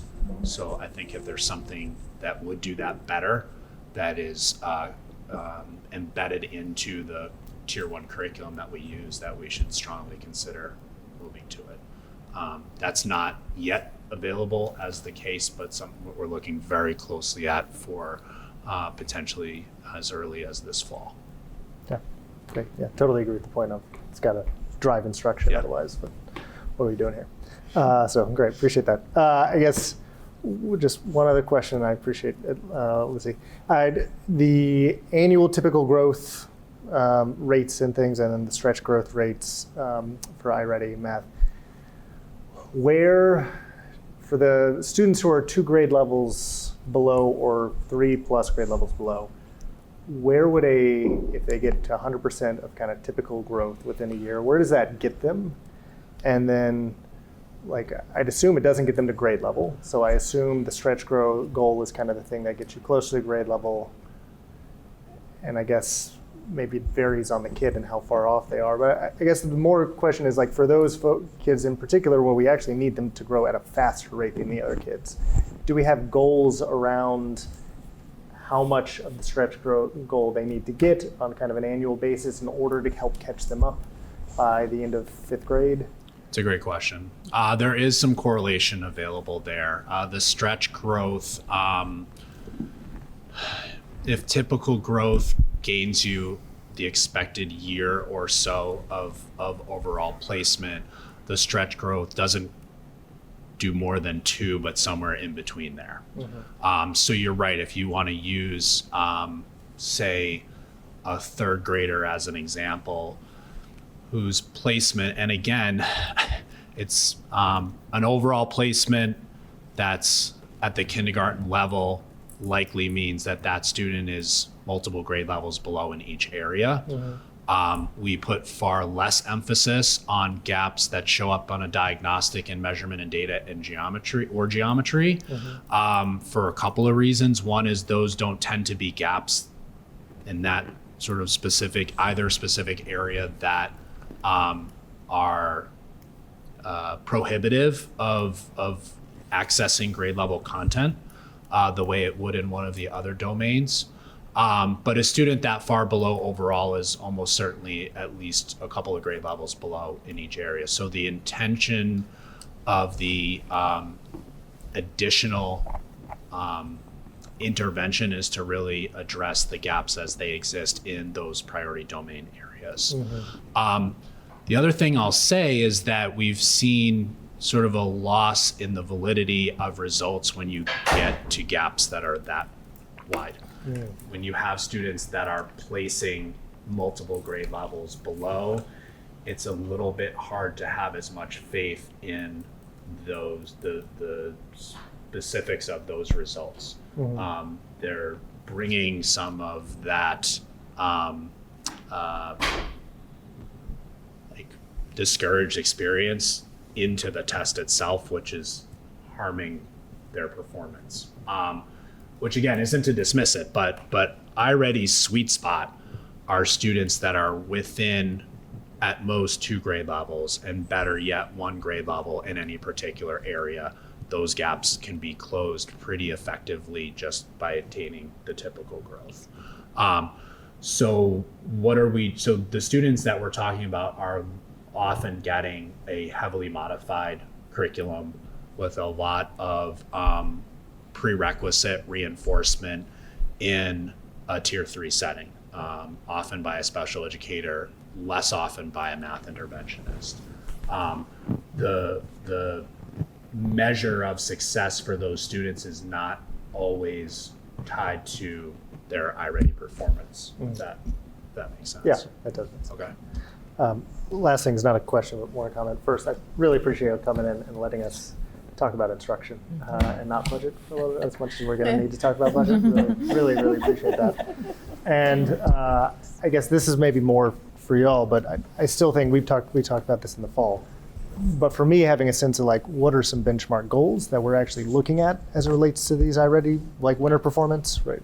We have fairly consistent data over the past 3 years, and so maybe we say this benchmark is kind of what we're trying to hit, because this will get us to 70% mid or above grade level, which means about 70% of our students will be meeting or exceeding expectation on MCAS. Like that, something like that is just, I think, goal setting for ourselves to say this is where we're trying to get, this is why, this is what it means for us as a district.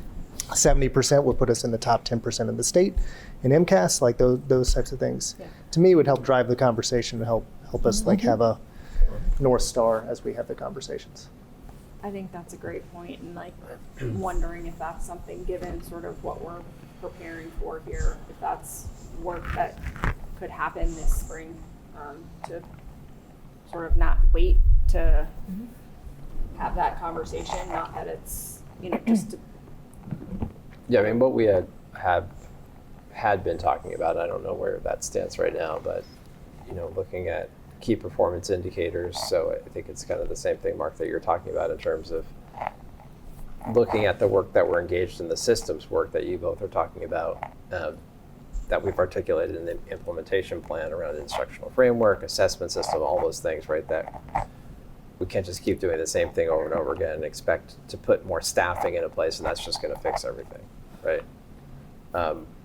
So we had talked about developing this year for end of year a set of those key performance indicators to then have those be the benchmarks year after year, so that those things don't change, but they're also tied to the work that we're doing. So there's not a disconnect where we're looking at data here and then we're talking about all the work we're doing over here, that those two things are aligned together and they're informing each other as we're moving forward. So that is work that needs to happen. I think that there's a lot of pieces kind of on the table right now, and I think honestly, like the conversation now in terms of kind of where we are and in this transition right now is figuring out how to pick up some of those pieces on the table, use them to the best effect, and then have next year not be a year of stasis, but a year where we can kind of continue to develop some of these systems pieces, maybe not at the scale that we want to, but to move that forward.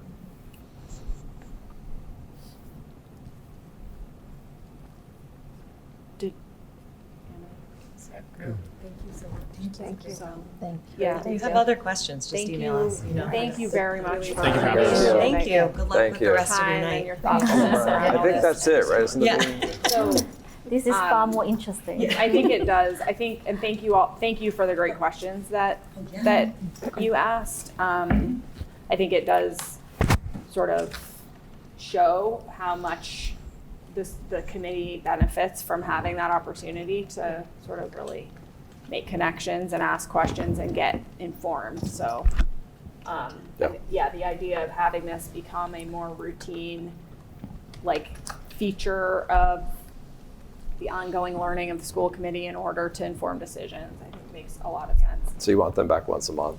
Well, as you can see, we have a lot to say. Right. No, it's really helpful, and I just thank you both so much, and I want to. Did we stand up too soon? I know. No. All I want to say before we do move on, because we do have to get to some additional topics, I want to just take the chance to shout out you, Dr. Watts, because I think we all recognize that you've been in this role of assistant superintendent of curriculum instruction in a part-time capacity, but it seems like you're always here when I'm here. So I think that you've been doing a lot behind the scenes to keep things moving forward, and just want to appreciate you for that, Well, because thank you. I know that They're an amazing curriculum team.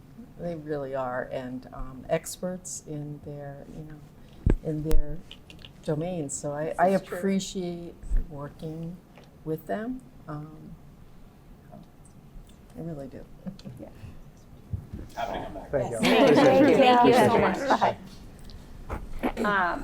All right, so we do have, whoever thought we were finishing at 9, I can't remember who that was not accurate. I would like to move efficiently through the remaining items and under the chair's report so that we spend the rest of the bulk of our time on the finance. So we do have a couple of important topics to kind of update and move through, but let's just try to stay pretty focused on these. The first one is straightforward because this is just an announcement essentially that will be shared with the community in the upcoming emails and whatnot, and there will be more information shared. But this is just to sort of announce that we've worked in the past this week to schedule some of these information sessions about the budget for the community. Those are going to take place, 4 of them, March 26th, so a week from tonight, at 6 p.m. in the Pierce Library. April 1st at 8:30 a.m. in the Collicott Cunningham Library, or actually the cafeteria over there. April 1st, 6 p.m. on Zoom. April 7th, 6:30 p.m., Milton High School Library. I acknowledge that with scheduling logistics, we haven't been able to build these around the availability of all school committee members. So this is going to be the kind of thing that, like, if you can come to 1, 2, however many you can come to, that will be great. If you aren't able to come, that's okay. I think as long as we have a handful of school committee members present, and Mark and I are available to be present, as well as Katie and Peter, who will drive, I think the format will just be a short presentation that will be, so these will be the same session essentially, repeated 4 times. And the goal is to simply just really share the information about where we are as we're looking to FY26 with the budget. Short presentation, these will be 1 hour, up to 1 hour, with the opportunity to just provide clarification to the information that is shared. And members of the community should feel invited to come to, which obviously we're not having them at every school building.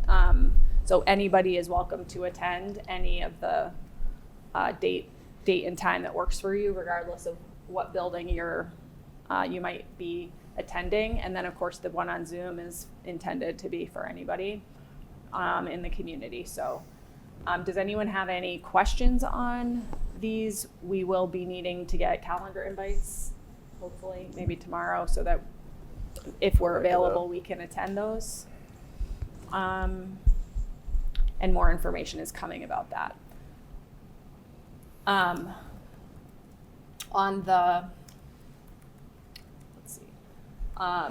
Next, so we talked about already the interim superintendent search process. The next item is the school year 25-26 calendar for next school year. So this is where we and I don't know if you want to update on the policy subcommittee meeting discussion that we had, but we are sort of moving toward being able to share the approved calendar with the community, which is something that we're wanting to do. Yes, I can definitely, do you want to kind of set up how we got to, I mean, obviously, if the calendar is going to be published this week, hopefully. Yeah. We had some things that we needed to work through. I don't know if you wanted to share some of that. Yeah, so as folks will recall, we had a very lengthy, involved conversation over many months regarding the calendar. and we got input from the community. We've settled on an approach that would set aside 2 days every academic year to acknowledge 5 identified religious and cultural holidays, sort of on a rotational basis. It will become more clear when we're looking at the calendar itself, but that's a decision that we came to a couple of months ago now. And so one update is that we have sort of realized in taking the step back and assessing sort of timeline with our collective bargaining and whatnot, which is impacted by the budget override conversation, and there are many sort of factors that we are going to, for next year, keep the 2 holidays that we have had currently and historically in our calendar. That's Yom Kippur and Good Friday. We are going to continue with those 2 next year for sort of the first year of this new approach. And we will then, in the subsequent years, begin to acknowledge the additional holidays that have been identified for us, Eid, Diwali, and Lunar New Year. And so that explains sort of how we are ending up with a calendar for next year that actually looks very similar to this year. This is in having taken into account feedback from the community that was clearly letting us know we were not interested in lengthening the school year in order to accommodate additional days off.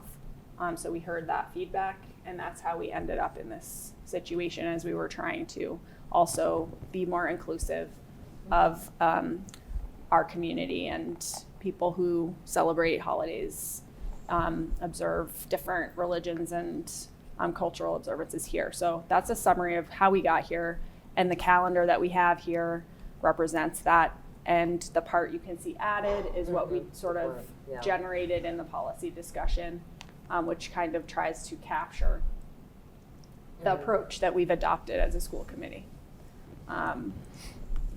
So anything else? No, and I think in terms of also taking in like the feedback from like, you know, how many days off in a month and so on and so forth, and just kind of spreading it out and offering some consistency on when the half days fall and so on and so forth, just so that families have, there's less confusion in terms of like, you know, how it changes from month to month, and just really just looking at that holistically to spread things out as much as we can. So there are obviously some limitations, but we did that, and then obviously having just the same format as last year, listing all the holidays. We also talked about including what one of the other districts that we looked at, including you know, more holidays, maybe perhaps with a description of what they mean, just as, you know, as conversation starter for families at home and so on and so forth, just to kind of talk about it, just as a starting point. We also,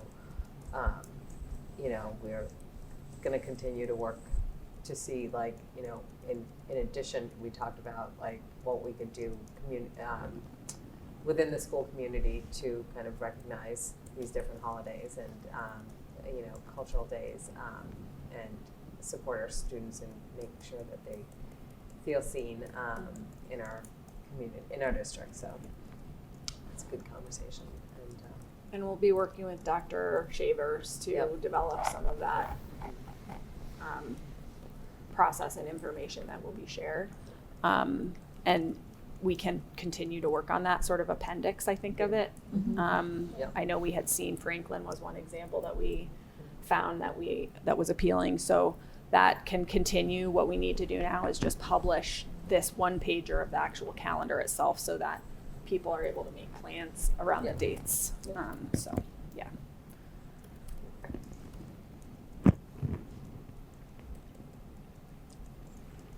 Any questions or comments on this? No, I think it does address, I know that we had talked about sort of the ambiguity or confusion for families around which holidays when, and I think this calendar addresses that clearly that folks can look ahead beyond the present, year to sort of think about what holidays will be observed on the following. So I think it addresses that. So it gives families the heads up. So I think it's great. And it does say anticipated there, so it will remain the case that each year the school committee with the administration looks at the calendar and kind of confirms what the actual dates are gonna be for the following year, but we're trying to provide a guide, a roadmap really for our colleagues in the future to sort of follow to stay true to this. Yep, and this then also approach. develop a policy and procedure around how to go ahead addressing that or looking at it in the future, just so that there's some guidance. Yeah, that's something that we talked about. We'll keep working on. Yeah. All right. Well, thank you all for that. The last part under my report, and thank you, Anna, for that. Do we need a motion? Oh, on I that? think there's a motion. You have a Sorry. motion, but Yeah. Yes. To formally Yeah. adopt this calendar Mhm. with these changes. Okay, Yeah. sorry to skip over that. So I can make a motion to approve the revised SY 25-26 school year calendar as edited for FY 25-26. Religious holidays observed will be Yom Kippur on Thursday, October 2nd, 2025, and Good Friday, Friday, April 3rd, 2026. Second. All in favor? Thank you. So the next topic is about revisiting this question of recording subcommittee meetings. This has been sort of raised by members of this committee as well as folks in the community. We did discuss this at length in the fall and considered whether to adopt a practice of recording our subcommittee meetings. We ultimately chose not to do that. And this is in the context of the town having chosen not to move forward with requiring subcommittees to be recorded in the same way that elected boards and committees are recorded or required to be recorded. So that was sort of the context of that conversation. And then I think we all have recognized that, in particular with our finance subcommittee meetings, and I'd just like to shout out our finance subcommittee. There have been a lot of meetings, and it's good, and all of our meetings are open meetings. And I think it's been brought back as a question for us to consider, in light of where we are now and what we've learned through this process of this budget cycle. Do we want to reconsider the question of recording our subcommittee meetings? This is here as an overarching question of subcommittees in general. Even though I think what we've really been thinking about a lot is obviously our finance subcommittee meetings, where there's a lot of important information. And so I guess I'll open up the conversation about this. Well, I can go first since I had emailed you about adding this to our agenda. I know there have been a lot of concerns in the last couple of months, especially about having access to recorded meetings. I know it's 8 a.m.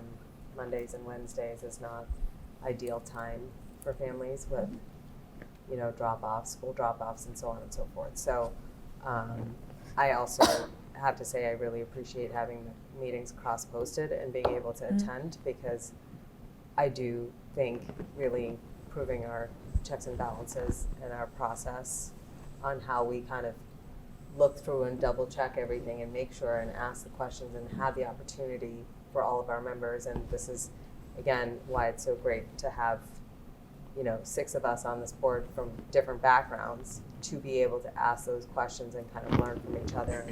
A question that Amanda might ask, I might have a follow-up on that. Oh, this made me think of that. So having that opportunity, and I think, when we get updates as detailed as Mark's updates are, sometimes like a lot of those conversations don't necessarily make it to the table here, and I think those conversations are really important. And I think just even just like our meetings from last week, there were concerns over, cutting athletics. And I think it's just important to kind of for the community to see those discussions that we're learning, and each of us bring different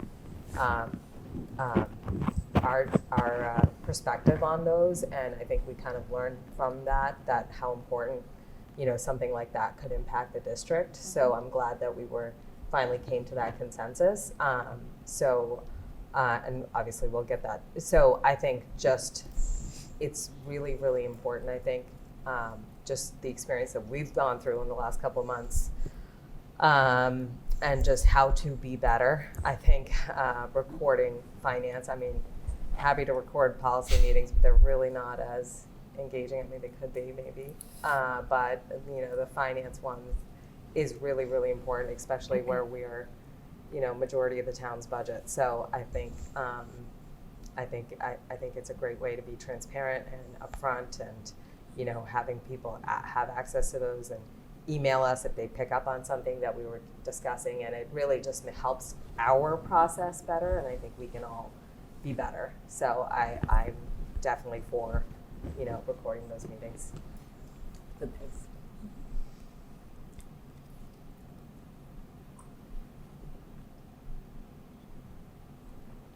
Anyone else?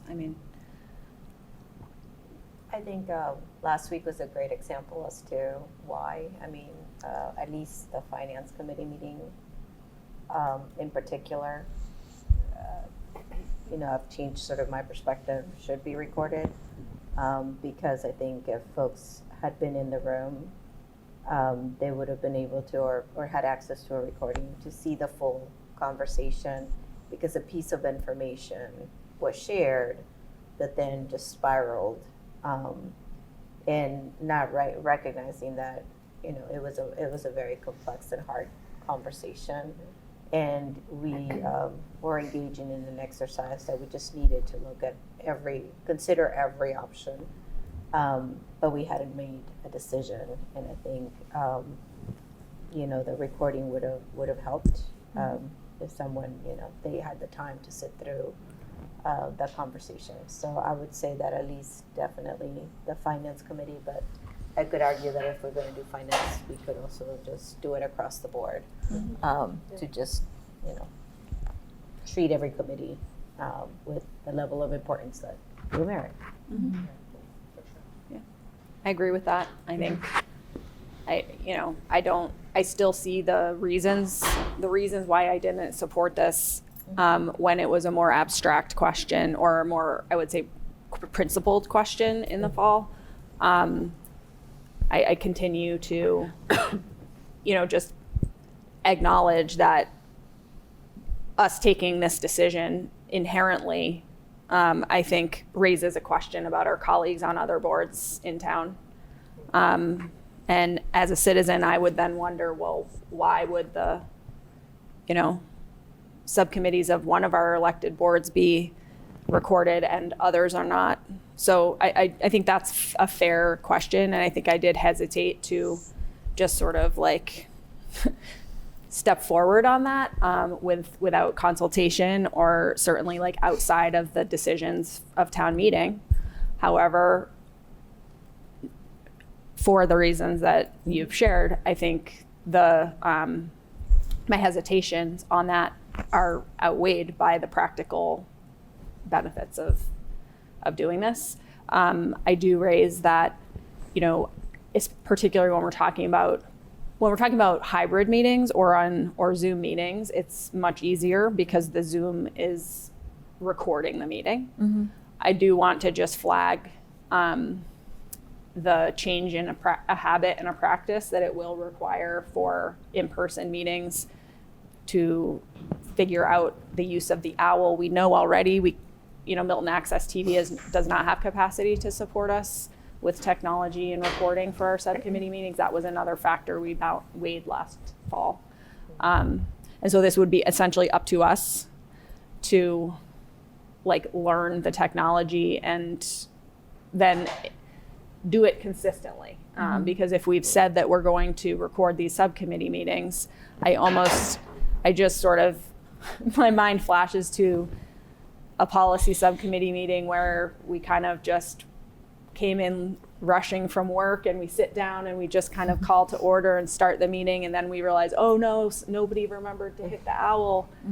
And all of a sudden we're out of compliance with our own decision. So I think this is it's not just like a flip to switch necessarily. And so I just acknowledge that, and we can work it out as we go. And I think the pros outweigh the cons, but it's not just like totally easy and smooth per se. We'll just have to work at it.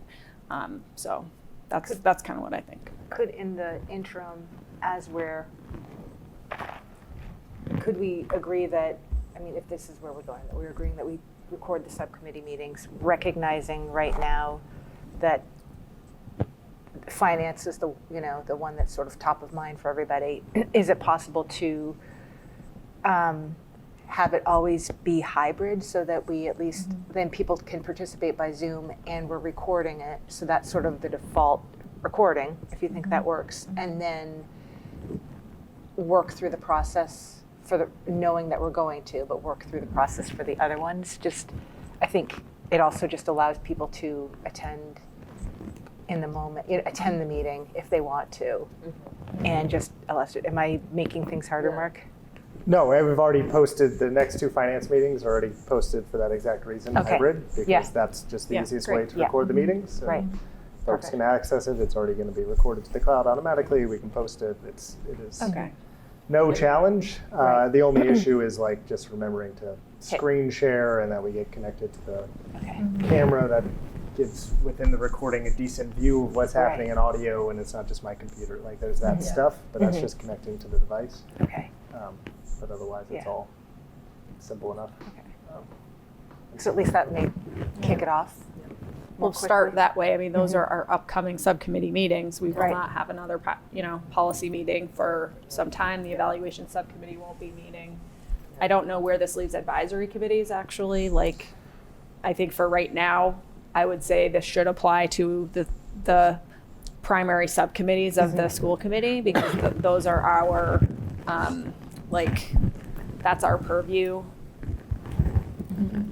most directly. And then perhaps we can continue to think, I don't know, what do you think about that? So I'm all on board with recording finance, right? I'm glad, brought that up just because of the override, not even counting all the issues coming up with FY25 budget. But is there a reason we feel pressure that because again, there's no townwide policy on this. What is the pressure we feel to say it has to also be policy? I think the town cares about the finances because of, again, A, the complexity of the current situation we're in, but also B, just the school's finances are the biggest pot of finances within the town. And so that is why, at least I originally brought it up in the fall, was I think there's particular interest within that. I do not regularly attend your policy meetings, so don't know what your viewership is, but I guess I just wonder why, if it's our own internal policy, we could just set it to say, we're going to record finance, because that's right now. And then we can test it out if it goes really well. And then if there's public sentiment to say, we want to see policy too, because there's interesting conversations there, then maybe we open that conversation. But I'm fine either way. I just wanted to flag.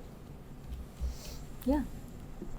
Okay, that's fine. I mean, I see that as a way to start immediately with what we see right before us that we want to be able to do. And then we can kind of evolve from there. Okay. And are you guys still good with cross-posting the finance meetings? Because I think that's really helpful to have. And I felt bad this morning that you couldn't, I'm so sorry. No, you're fine. I thought it's hybrid also, so I was like, I really hit that button. appreciate We weren't the only one last week, but No, I think that would be really, really helpful. Yes. I think just for all of us to kind of second set of eyes on everything going forward. I don't want to make it too easy on you. You got to get up. You got to come into those meetings with Katie. You Peter, did and I. accept some of my policy meeting did, yeah. notices and didn't show up. Not quite as popular. Thanks for calling me out. Okay, so in the interest of moving along, I will make a motion to record finance subcommittee meetings Second. starting Monday. Okay. Second. Okay, all in favor? Okay. I'm sorry.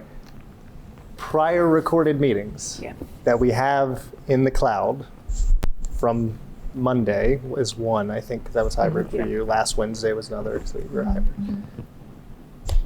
Should we post them? A couple people, honestly, within the public have already reached out, requested that within a public records request. At least those last 2 meetings, we could go ahead and release. Yeah. Do we Okay. need a motion for that? I don't know. Maybe not.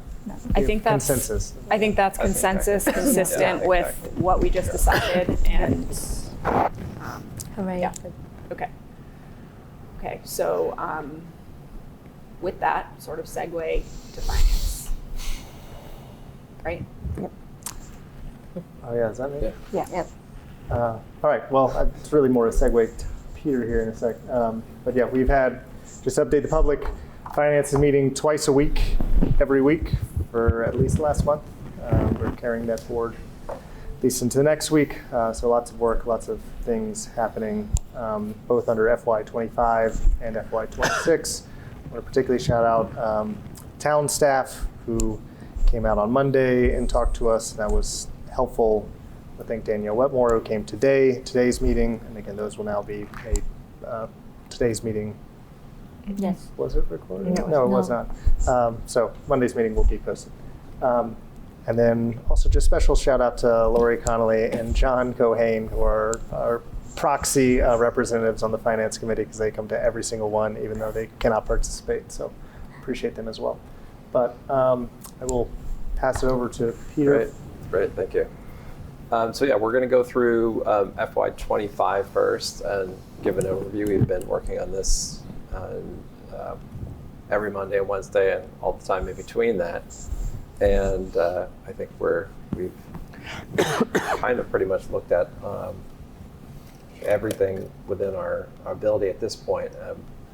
I will then go into FY26 and talk about the work we've done. This is probably version 4 of our budget. And I will talk about the work that we did with our leadership team to address the select board's current $5.7 million increase in our operating budget. So Katie is going to has put together the 25 slides, so she's going to take us through some of that, and then I'll pick up 26. So we are going to start tonight just in a general overview of the timeline of some of the historical information and some of the timing around fiscal year 24 as well as fiscal year 25, which is the budget for the current year, the current school year. And so May of last year, as you all remember, the fiscal year 25 budget was approved.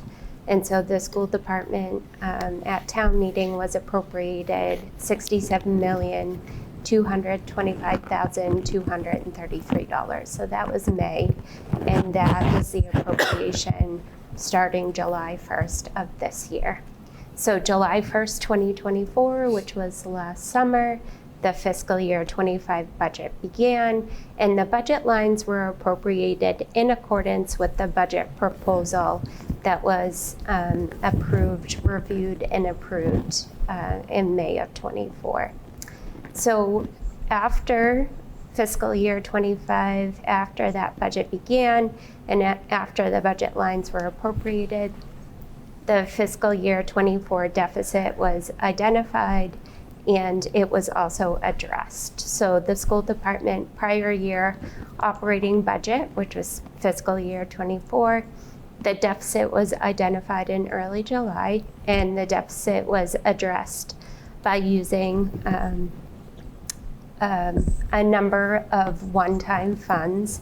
And so some of the funds that were utilized were circuit breaker funding, which is our special education reimbursement program and funding that we receive from the state.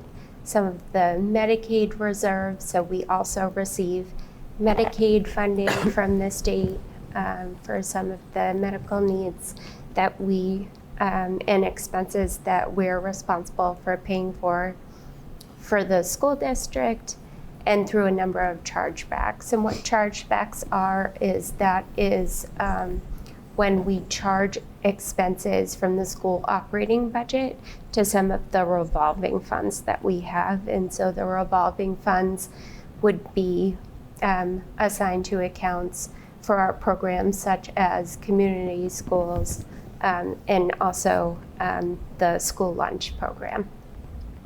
And so if we fast forward to this year, in January of 2025, the fiscal year 25 budget projected deficit. And so when we say projected deficit, that is the balance that we are projecting to have at the end of the fiscal year. So June of 25, that projected balance was identified to be in a deficit position. And so that was detailed in the second quarter report that was shared with the school committee.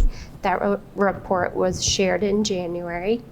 And the issues that were identified in the report and the issues that we have discussed throughout the course of meetings, both financial committee meetings and school committee meetings over the past several months, are a continuation of structural deficit lines within the school budget. So just a continuation of some of the issues that we saw in fiscal 24 being carried forward into fiscal year 25.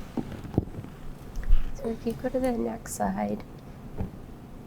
And so when we talk about a structural deficit, I just want to provide some more information around what a structural deficit is. So a structural deficit means that there are recurring expenses that consistently exceed recurring revenues. So in our case, for the school department budget, that is our budget appropriation or our operating budget.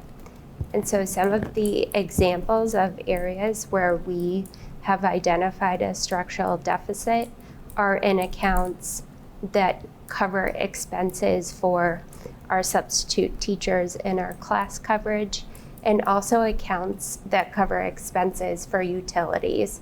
And that includes heat, light, and water for the school department. And so you can see in these two charts on the screen here, we've just provided some detail around what the historical budget was in each one of these categories, what the total expenditure was, and what the variance is. And you can see here that there has been a variance in a range of amounts, but there has been a consistent variance over the past several fiscal years.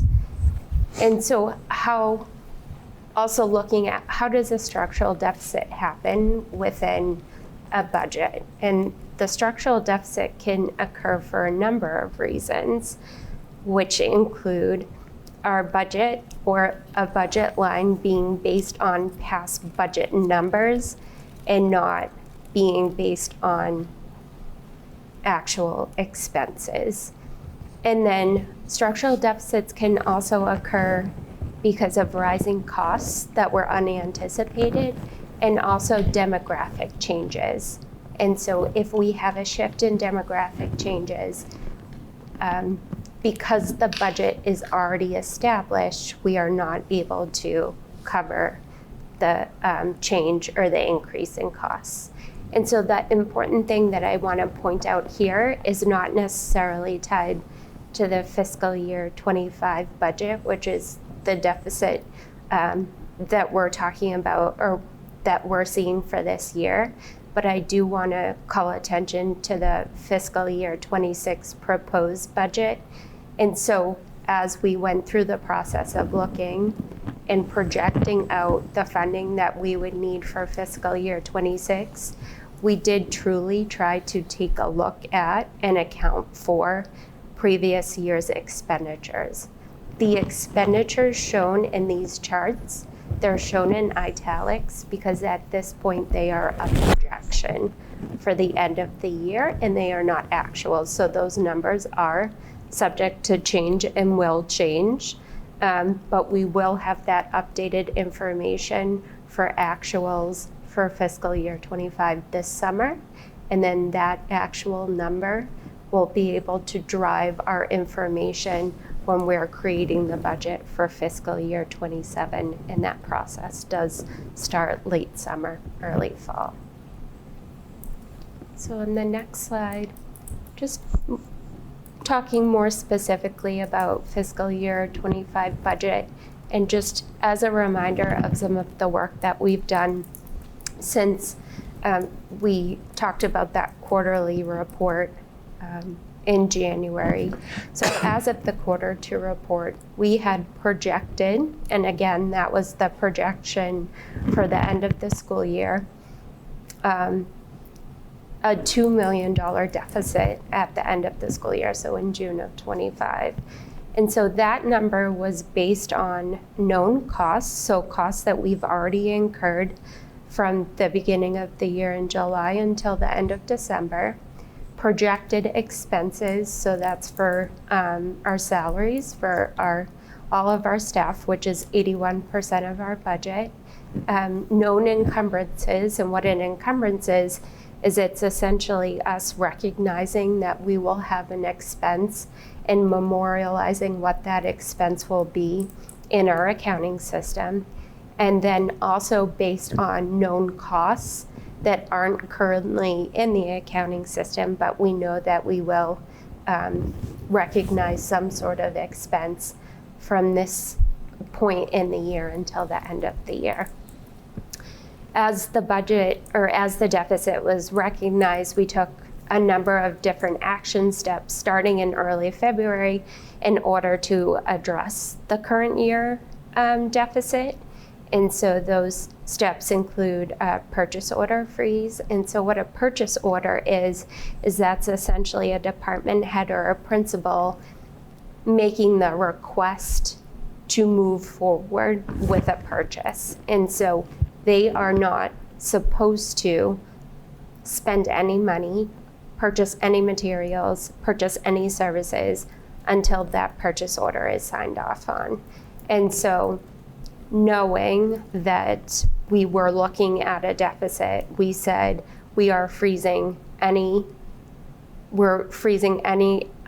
expenses or requests for purchasing from now until the end of the year, knowing that we will have expenses that will come up, but truly trying to limit the amount of money that we were spending on moving forward.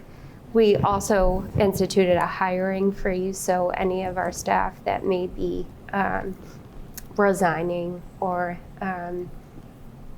leaving the district, we're currently filling those with some temporary staff, or in some instances, we're not hiring at all, and some positions have gone unfilled.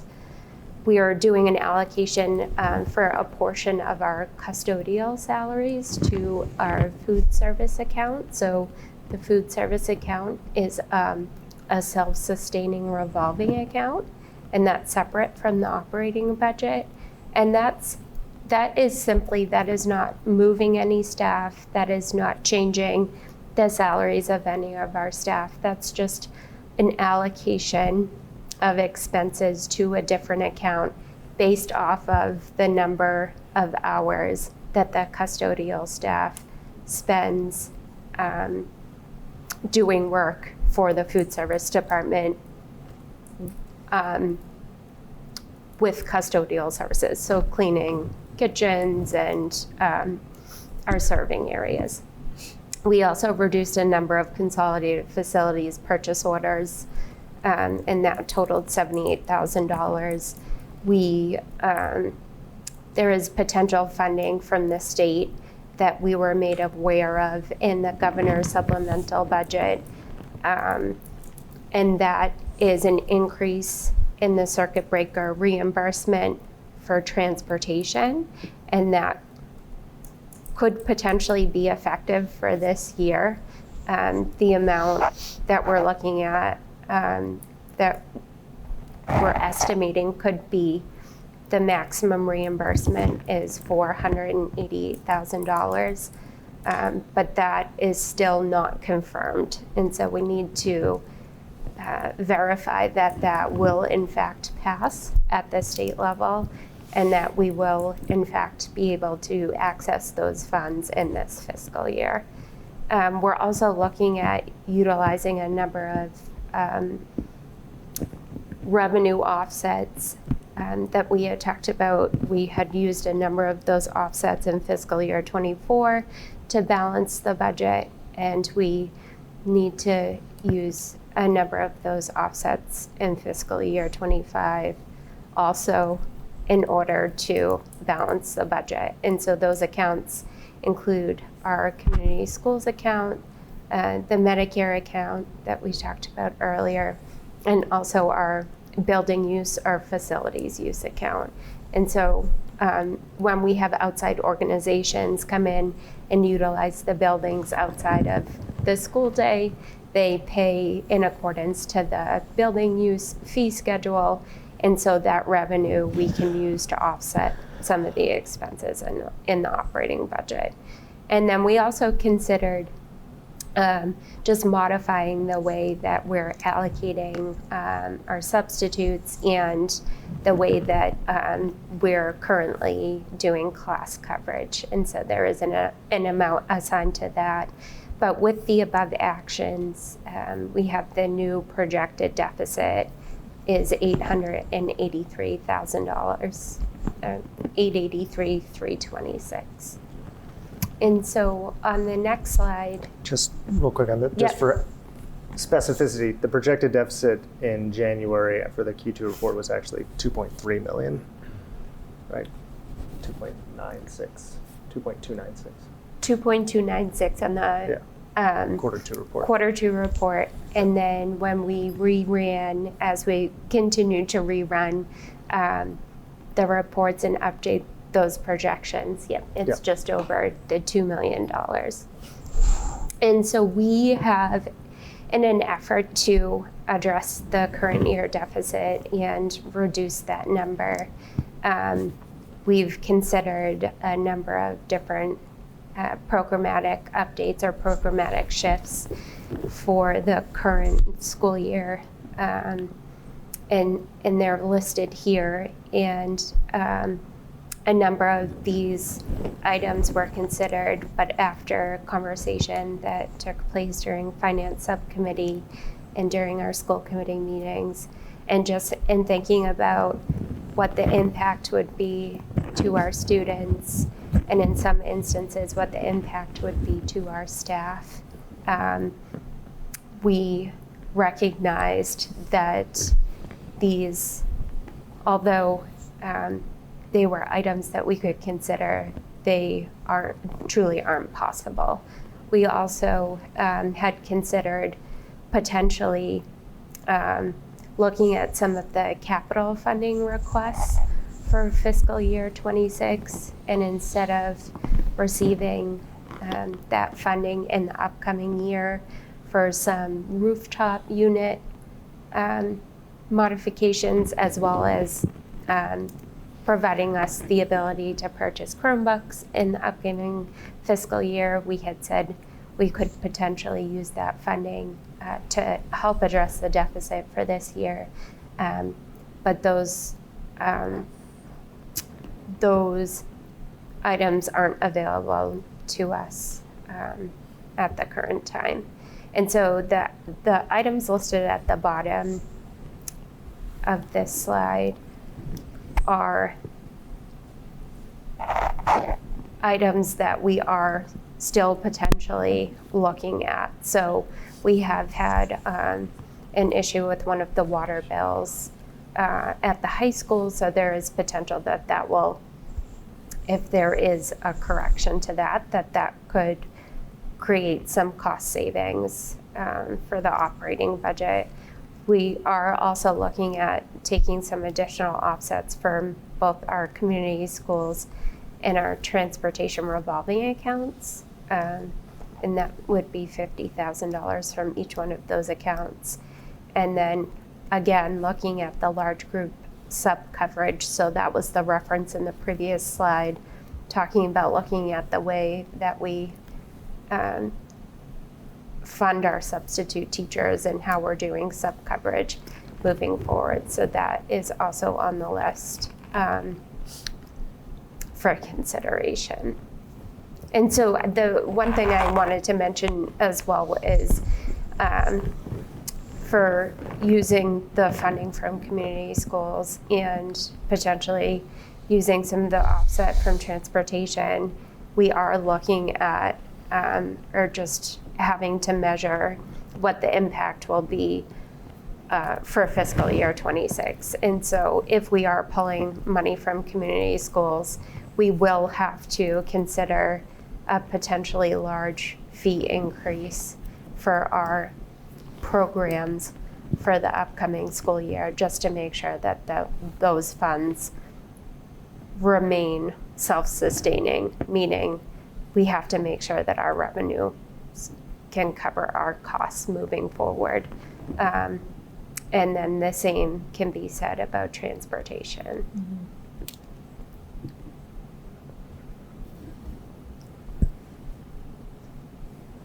So at this point, I feel like I'm sounding like a broken record, talking about large subgroup coverage for the last week or so, and how I'm completely against it. And I have to say, the presentation tonight from both Kat and Brian even, offers, makes me even more against it because of when they talk about the MTSS support and all the supports and the time on learning with these students, and we're trying to close the achievement gap within certain subgroups that are struggling. I just completely disagree with sub coverage because, putting students, I don't care how many, in an auditorium where they are not learning, and when you get into middle school and high school, kids, you can't monitor them to make sure they all have phones, they have social media, all of that stuff. A lot of things happen that one teacher cannot monitor. I just don't think $24,000 and what that could mean in the future in terms of expenses with anxiety, as Danielle mentioned this morning about anxiety and mental health and getting more special ed evaluations done. I just don't, and the cost increases that come with all of that, I just don't think trying to save $24,000, we've made many references to cups of coffee and whatever else. I just don't think it's a big enough number, but the impact is going to be huge. So I am going to continue to advocate to redline that one and cross it off that list, because it's really, we're getting down to 683. I mean, what's 700 at that point? So just my recommendation. I agree. I'm against large sub-coverage as well. And I also would be against not having Chromebooks for our kids that we propose. I'd be against removing stipends that helps push instruction forward. The thing I struggle with, Anna, is we don't have the money, so it feels like that's a decision with somebody else's money. And so I think I feel that same way about why we have cut out the $1,800, even though it's $1,800 for the stipend committee work, is we don't have that $1,800. We don't have it. And so, to say, I personally, just to finish that thought, and I'd love to hear your thoughts, I just personally would want to hear more clearly from the town, and I think we're still waiting on kind of a final proposed number, because I know this is just at least the current estimate, and we have some other costs that we're projecting that might come in related to special education that are mid-year and not budgeted for. And so it's more a matter of Like, what does the town and the select board think they are willing to do in terms of based upon these numbers? Because if they agree with you that like the 24,000 isn't that big a difference and they're willing to fund that, then great, because I think that has a negative impact on students learning, exactly what you're saying. I just struggle with us saying from our seats where we don't have the money and somebody else is actually going to have to be the one to bail us out from that 24,000 and that 1,800 and that other 1,800. And so I look at it just from the standpoint of like, we have to cut in all the places we can, which is why we even brought up the term, even though people got mad about spring sports, and we cut that because we said that was a bridge too far. And maybe the subgroup coverage is a bridge too far too, but it to me does feel like we're just kind of at a certain point playing with somebody else's money because we don't have the funds for this. I think we have to advocate for what we need, because I think if we don't and we cut these and the impacts, I mean, we are still dealing with the effects of decisions that were made over COVID, you know, when families were trying to get kids back in schools, in the classroom because it was interrupted learning. And we're still dealing with that. We're still dealing with trying to catch those students up. So that's where I'm like, I am of the belief that if we need that and if we strongly feel that it will negatively impact our kids, I think we need to go advocate for it. And it's just, you know, then it's our job to advocate. You know, what happens next is a whole other issue, but like, it's our job to say we need this. And, you know, at this point, like if we keep pushing off these things and, you know, pulling FY26 fees into FY25 for transportation and so on and so forth, there are still going to be holes next year that we will have to fill. And I think we need to be upfront about the fact that we need to figure out a way with the town to close this deficit and then figure out how to live within our means in as much as we can. And whether that means drastic cuts next year, I don't know. But I think we have to be honest about what we need and advocate, because, you know, our job at this table is to make sure that the needs of every student is met and the time on learning is not interrupted. So anything that directly impacts students like that, like spring sports, is something that I cannot be on board with. You know, so I'm going to keep saying that, and you know, and hopefully hope for the best in terms of. But it's really just we need to figure out how to close this gap, and we're going to need help to close the gap. I think that's where I'm feeling like we are at. I had actually a question, because when we were talking about large group sub-coverage, I wasn't there that day, but I thought, was this something it wasn't necessarily, and I don't know if we can even make this determination, but it wasn't necessarily core curriculum classes, that the thought was it was for, am I misinterpreting that? I thought the idea was that it's not necessarily for ELA and math that you're going to have large groups of kids in there, that it would be maybe for places where it was more electives, like a one.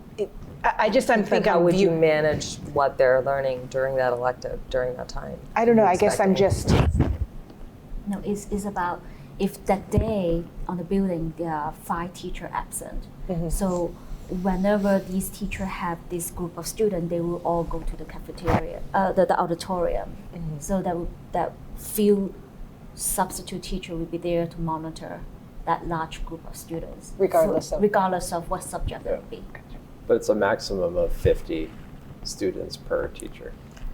So it's not one teacher with any class that it's sub-coverage. It's just essentially like, instead of a teacher over 25, let's say, it's a teacher over 50. And I'm not disagreeing with you that it's not ideal. I don't know that I would necessarily equate it to like long-term, you know, when kids were in the auditorium during COVID times. I think I understand the concern about it.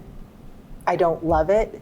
I'm a little bit with Mark. That's like, I think we advocate for it, but I think we're at the point where there are things that we just have to leave on, and if it's one, you know, if it ends up being that it's one day, I don't love it. I mean, I'm not, if it was like somebody's out for a week and you have large group, I mean, then it doesn't make sense to me, and I don't know that you can do that determination. And I agree that we need to fight for things, but I'm also feeling like sort of where Mark was, that how do we, like, we just don't have the money, you know, and Well, we have, it's not like we can close that.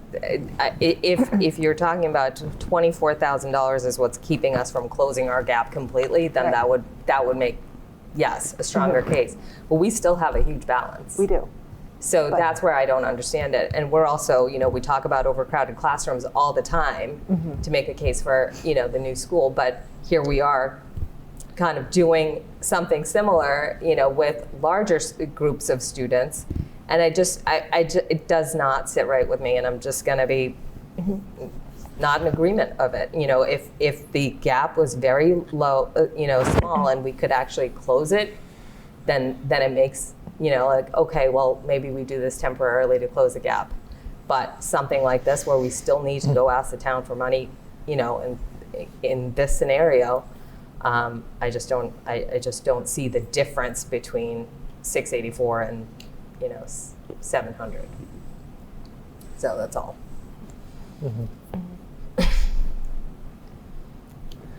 Just to, in terms of where this part of the conversation is going, it's my understanding that at Monday morning's finance meeting, the purpose of that is to finalize, I don't know who I'm directing this question to, but sort of what comes next needs to be clarity to the select board in terms of what we are saying is what we need. Having exhausted the options, having done these exercises, and having, you know, and within the limitations that we have. I know that the HRS staff reductions is not yet represented here, but we had a good, important discussion on that piece this morning, which would be would have been the only possible reductions we could have made. I apologize.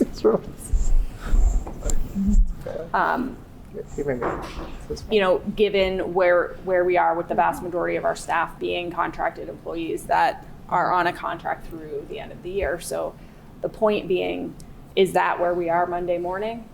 To identify a number for a formal request, because I know the select board is expecting sort of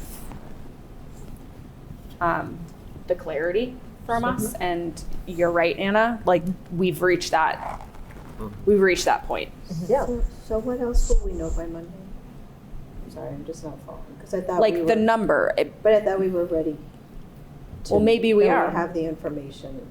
to Well, we make won't get public. any more information. No more information. No more There's information, nothing- right? Because we wouldn't have the clarity on the water bill issue by Monday. correct. And we obviously won't Maybe know not. about the state aid as either, so we're not having any of that. So this is kind of what we're working with. I do agree in this morning's meeting, you know, asking for more than we need just so that we're not going back at the end of June and asking for more to close the books, like we did last year. I would think like we ask for, and then I suggest we ask for more than, you know, what we know, like based on the information we have and what we might need. And then if state aid comes in and so on and so forth, then return the portion back, you know, depending on what number that state aid comes in as too, because that's a guesstimate right now, right? So I think, and same thing with the water bill, right? Like just ask and then, you know, say, hey, we will return whatever unused portion it is. We just need to be able to cover ourselves so we're not coming back to you in June and surprise you with a bigger ask. Recognizing there seem to be a couple different ways we could go about Yeah. requesting the funds in terms of, so that's another piece that I think we need some final clarity on, just so there is nothing more they need from us. And then we are hoping for them to work with us. But I also think there's like the other question too is not only what are we getting, like what's the reimbursement rate or what's the rate for these, but I think there's still questions around special ed, right? So there are special ed costs that have not come in yet. Yes. So I think when we're talking about a buffer, it's not that, oh, just in case, it's that, no, we know that there are costs that haven't hit yet that are And the that are grant likely will going cover, to. right? Correct. Yeah. So Well, that's the challenge of, when we talked about this earlier, that's the challenge of any kind of number right now where we, like you said, where we look at, 880 and then we add 100 to it and then that's set in stone. I think the probably the best direction would be, and of course we have like an override and non-override reality that I know, Mark, you responded to Nick about that in terms of thinking through those two different scenarios. In the override scenario, having access to the special ed reserve for FY25, which is currently at $1 million, would be, I think, in terms of where we stand right now, would be a good place to, a good recommendation to provide to the select board.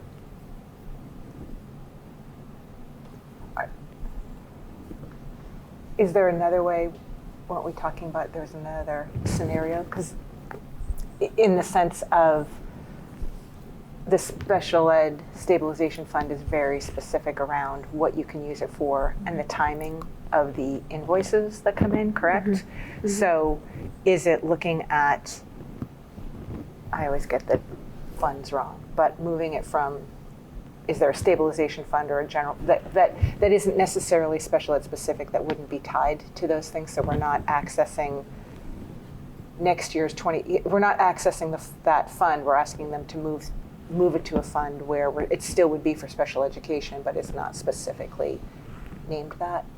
Am I correct or incorrect? I thought the other option would potentially be to put it in kind of a town like a reserve fund. Yes. Fund, and then the town would do a further appropriation. I think rather than doing the special education stabilization fund, I think that was the other option we had talked about. Only because I think that I think it's either way, it's coming from the town, but just making sure that however it's worded, it's accessible. To reduce the amount of the special education stabilization fund. Yes. That's built into the override budget and to transfer that to the town's reserve, which would be a way to ensure that,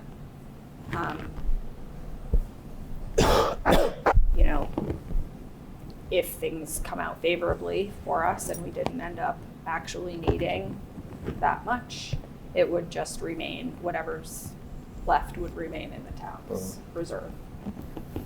So I think obviously how they would ultimately choose to do this would be something that the town administrator and select board would decide. I think though, what we're in the position of demonstrating our process, which thank you for so clearly laying out sort of how we got to this point. And all of the work that has happened like week by week through this time, and then where that has brought us to. So I just think on the idea of the reserve, and I agree with you, it's like the town administrator I defer a bit to on like what is the mechanism that works well.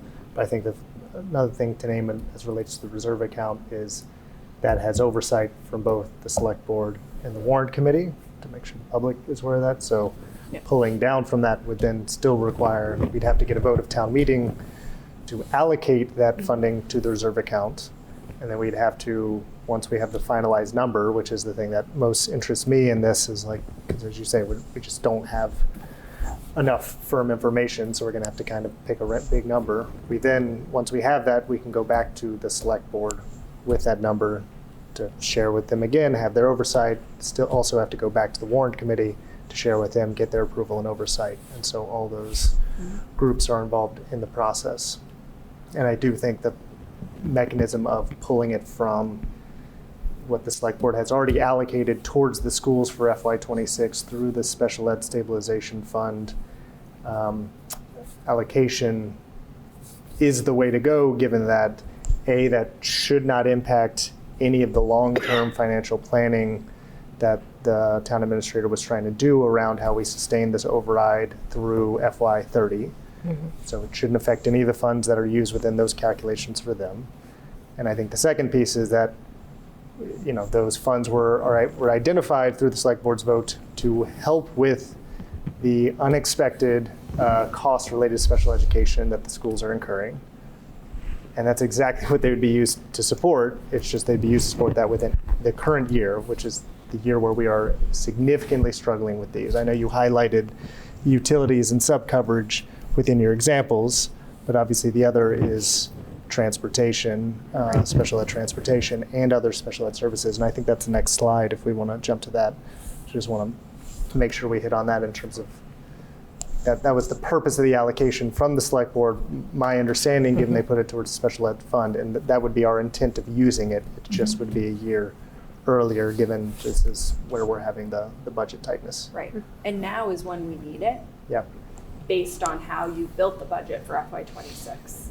And so that is something I really want to make sure is highlighted for people. I think slide 3 was so important, how you are reminding us what was built into FY26. And again, I know those were just 2 different examples, but you brought that same approach across the board, right? And so that is why we do not anticipate finding ourselves in this exact position next year at this time. We, you know, we are in this position now for reasons that are not rolling forward into FY26. And so that to me is a rationale to use the free cash funds now when we need them.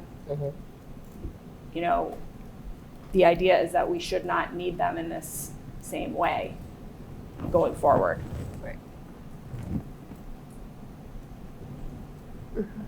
And so specific to special ed, so when we talk about the structural deficit that we've identified for 25, we did in the slide 3 had the substitute coverage and the utilities as examples, but as you had mentioned, special education specific to transportation for this year, but there were a number of lines, I think in previous years, that had been underfunded.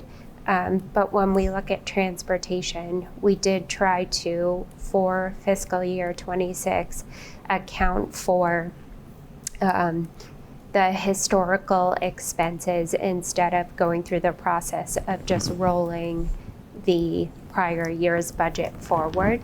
And so as we have identified that we're currently looking at a deficit for fiscal year 25, and throughout that process of looking at each one of the lines and each one of the areas to say, how can we contain costs? How can we cut costs? How can we make every effort possible to balance the budget at the end of the year? At the same time that we've been doing that, we've been looking at the lines for 26 and saying, are these budget lines going to be appropriate? And so for special education, in the FY26 proposed budget, as I had said, many of the budget lines that were historically underfunded have been adjusted, but in some instances, costs have continued to increase. And so we do have to make some adjustments to account for those known expenses. And so the way in which that we can do that for fiscal year 26 specific to special education is in the original budget, we had put a proposed utilization of circuit breaker for $2 million in the hopes that we could potentially, if we were allocated $2.7 million, that we wouldn't have to use a portion of it and that we could use $2 million to cover some of those expenses. Throughout the course of the year, and the change that has happened since October is we have continued to see increased costs in special education. And as we continue to monitor the budget and as we continue to look at next year, we will have to make an adjustment to the circuit breaker utilization in order to make sure that the budget is balanced. And you can see in this exhibit, this just gives an example of how the budget was originally proposed and projected at the beginning of the year when we first presented the budget back in November, and that was based off of historical expenses and known costs. Now, as of mid-March, we know that some of those costs have increased, and given those costs increase, we don't anticipate that those costs will be reduced significantly into next year. And so we will have to utilize the full, if not the full amount, the majority of the circuit breaker reimbursement that we will be receiving in next year. And so you can see the update. Originally, we had built in $2 million, and as of March, as of right now, looking at next year, we will have to use $2.7 million we're projecting to make sure that the budget is balanced. I just want to point out in this scenario, that is a change to the circuit breaker reimbursement that we can make that will not impact the total number that we're requesting for the operating budget from the town. So that does not, if you look in the budget column, it is not changing the overall budget in the operating budget. It's just updating the amount of the circuit breaker utilization that we're using for next year. So I think that's just an important point to make, that we're recognizing that the expenses are increasing, where we are saying how we are going to offset that expense, and the offset that we're proposing is not an increase to the operating budget, but rather it's just the full utilization of that circuit breaker reimbursement.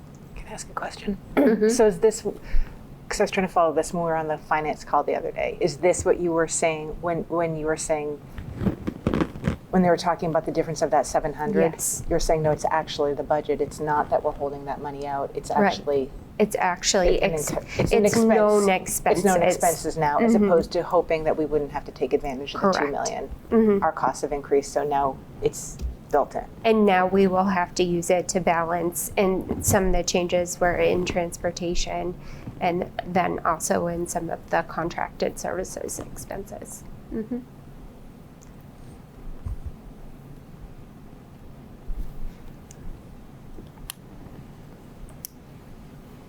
So, turning to. Did you have something? No, I just, because it just, everything clicked from the other. That slide is the part I was missing. So when we were talking about, so now the budget is decreased by 700 because it's gone to the town, assuming we were using it as a reserve fund, but it's not a Correct. reserve fund, so It's now not. our budget just reduced 700,000. Yes. Got it. So transitioning to FY26, we, after getting the number from the select board and the conversation we had at the finance subcommittee meeting to talk about how we were going to approach this decrease from the $6.4 million level service increase that we built our budget on, to bring it down to $5.7 million. So we, on the next slide,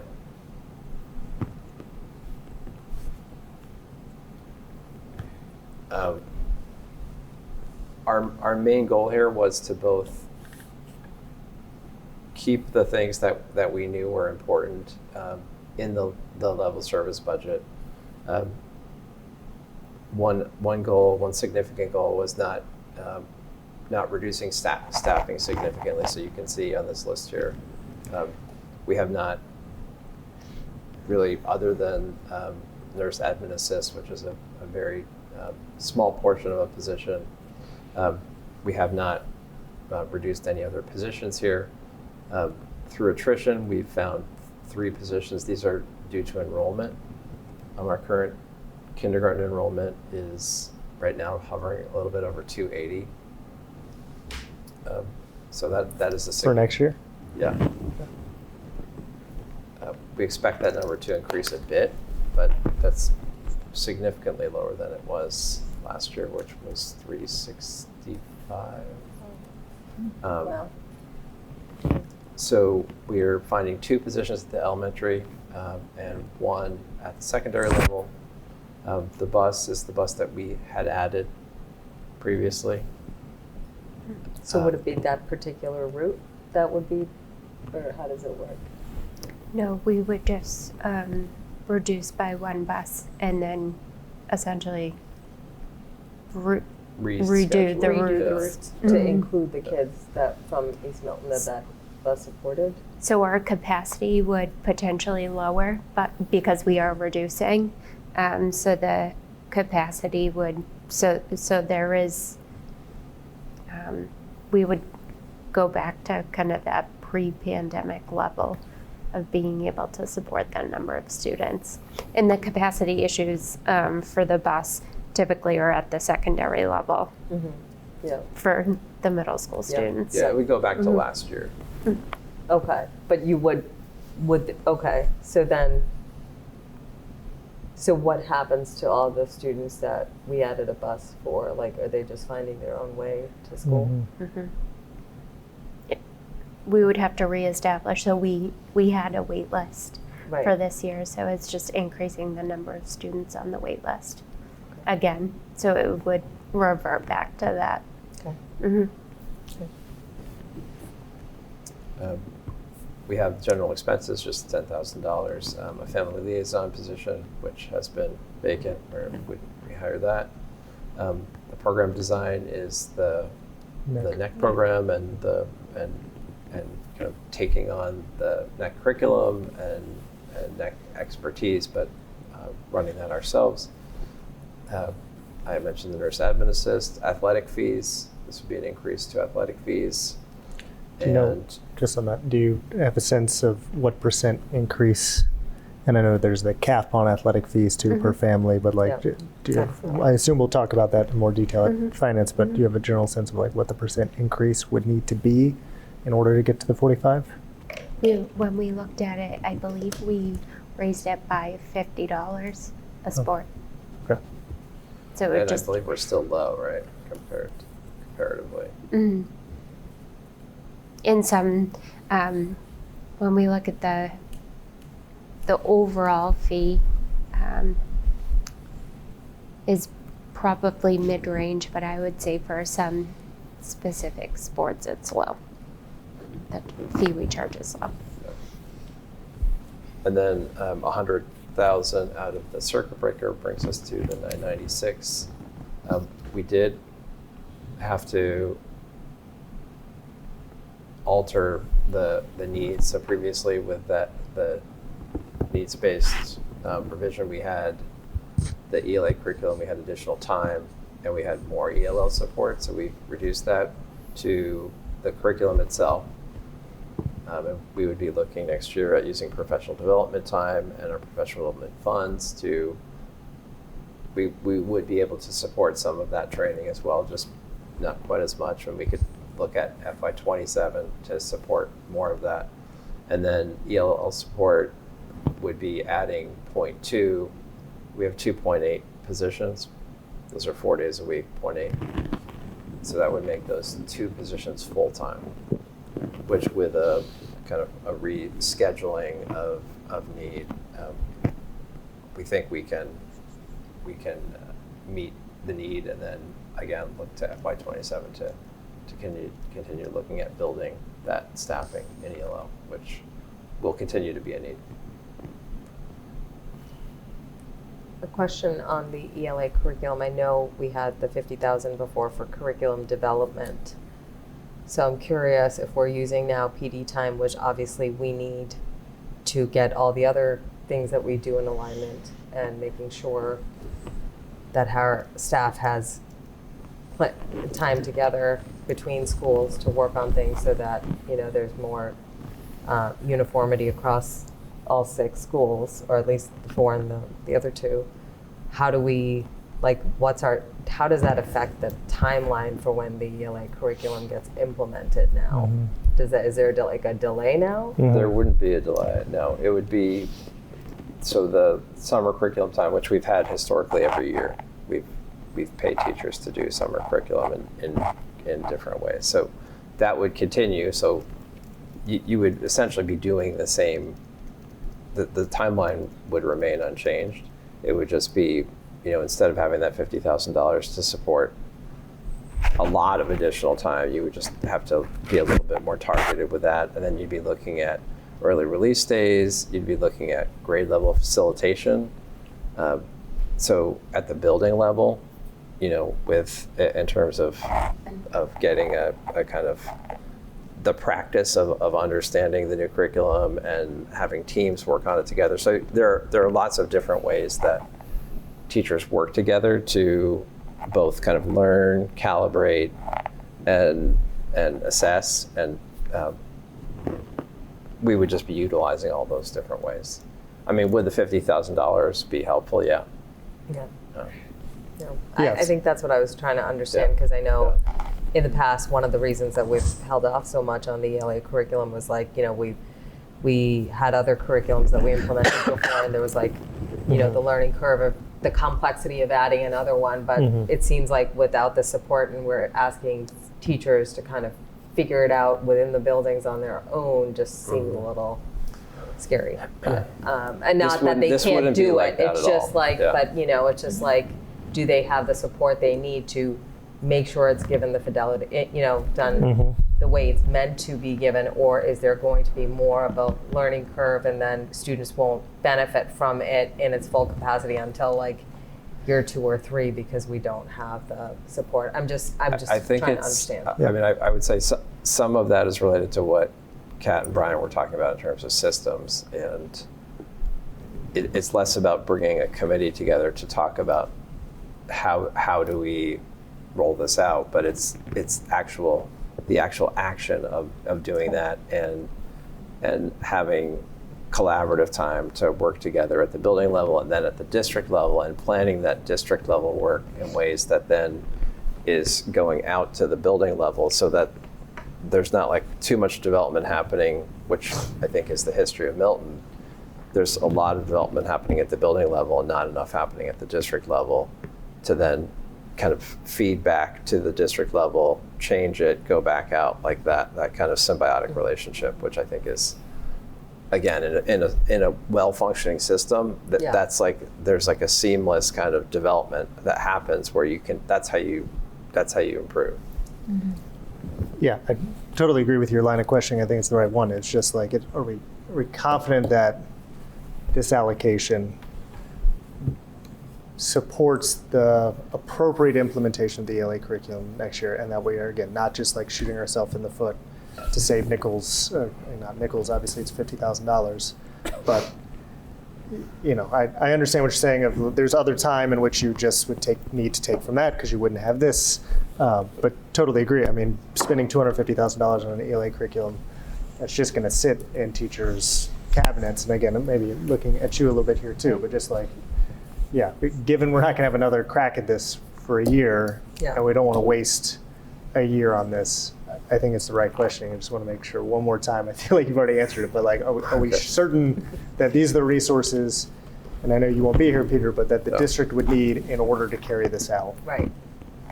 Right. So it would be more traditional to have a expanded, including the programs. But Kat has spoken to us and does feel like next year, the way the year will roll out, the first part of the year will be exploring the curriculum. The second year, we can pick up the steam on that piece. I mean, the first year is going to be a slower rollout anyway. It is. That's why I think it's okay.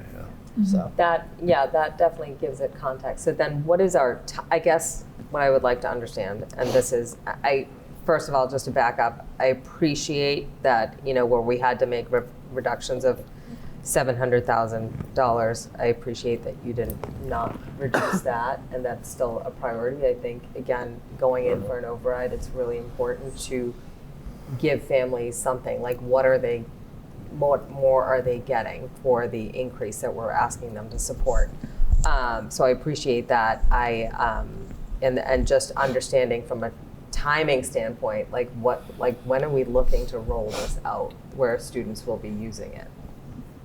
Yeah, I So- think you've spoken most recently to Kat about that timeline. So next year would be development, pilot, and then, and what I was going to say, Mark, is FY27 will have, you could put money into the summer for training as we get ready to really roll this out district-wide. So that's the place where that money will actually be more impactful, is that summer leading up to full implementation. Okay. And that's the beauty of having a line for curriculum within our operating budget, which is what you really were showing to us, because that provides us some flexibility on a year when we're not adopting a full new curriculum, that we can really do that.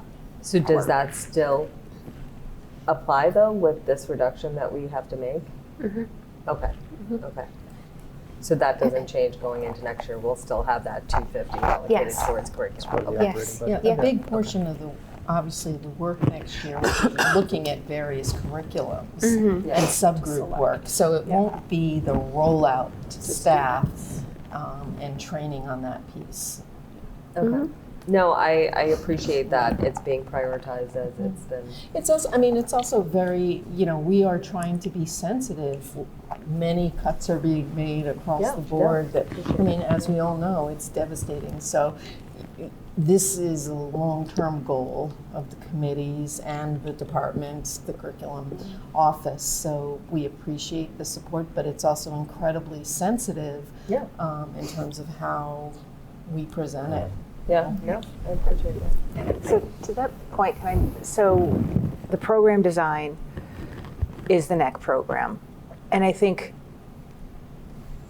so it's already been communicated to people that the program is going away. And so I think it was. Well, it's not, it's going away is, I think. I guess the way to explain it is, I think there's a level of understanding that people have when they hear NEC, that they don't recognize that it's a consultative approach to a program that we have, right? So we have the Partners program as run or monitored, consulted, whatever, by NEC. I think if you're up here, you get that, but when you hear it's going away, you're like, wait, what? And so, so I think that part is difficult, but I also, the idea of this program redesign has been in the works or thought for a little bit, like in talking to Danielle. And so, again, sort of I think it's around the messaging. It's not necessarily being removed or the program isn't being redesigned necessarily from a budget standpoint. It happens to impact the budget, but the idea was this is something that we could do and run and own this program. It's evolving. It's evolving. And so I just want to, again, I think a lot of it is just really around the messaging, that it's like, this is something we have the experience, we've been running the program for X number of years, we have the staff and the facilities, as opposed to it being positioned as we're changing it because of the budget, and so I just want to be, because there's umpteen emails going around now that it's being cut because of the budget, and that's not the right message. So I just think with all of these things as we're looking at it, that there are some things that are evolving because they just naturally evolve, and there are other things that we have to cut because we have to cut. So would it be fair to say that the timing shifted because of the budget? So not necessarily, if the thought was already there. Right. And we were going to bring it just fully in-house and not rely on a third party. Yes. But that's the direction we were headed, we expedited. Right, it probably gave it the fire. That's accurate. Right. So I think sort of speaking to it that way is important. Yes, that's all. I just think with all of these things that it doesn't, And you know. my I think it's understanding actually was that it was part of the Pierce plan very specifically at the elementary level. It may have been moved more quickly. Right. And that's just something for us when we take a step back and look at our process and think about our work, you know, into next year and going forward. Like that, I think it is about the messaging, because that is exactly the kind of thing that we want to be doing. Like we want to be looking for these efficiencies or savings that align with what makes sense operationally or instructionally. That's sort of Right.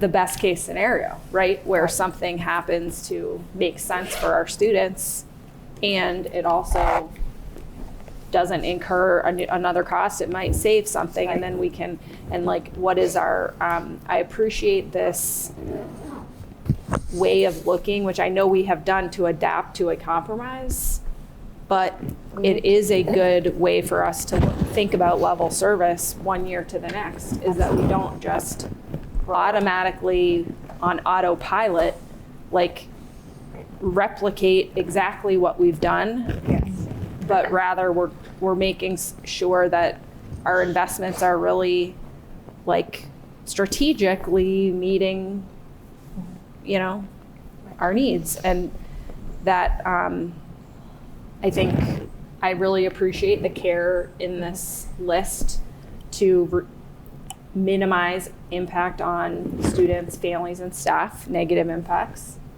I think that's extremely important, especially in this moment.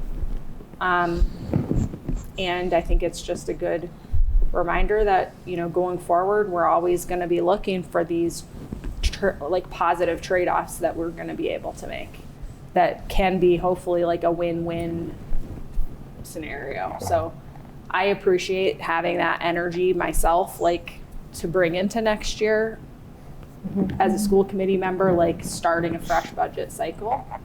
I think that will be constructive.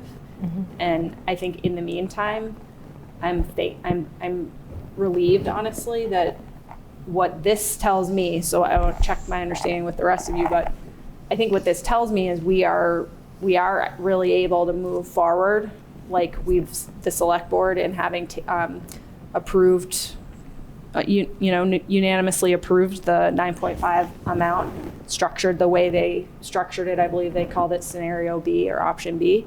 That it was stated that we need to be able to get to the point of working together, to go out and just sell that to the community. And so this, to me, is like allows us to really know that we're able to do that. Like we're able to adapt to the compromise and move forward.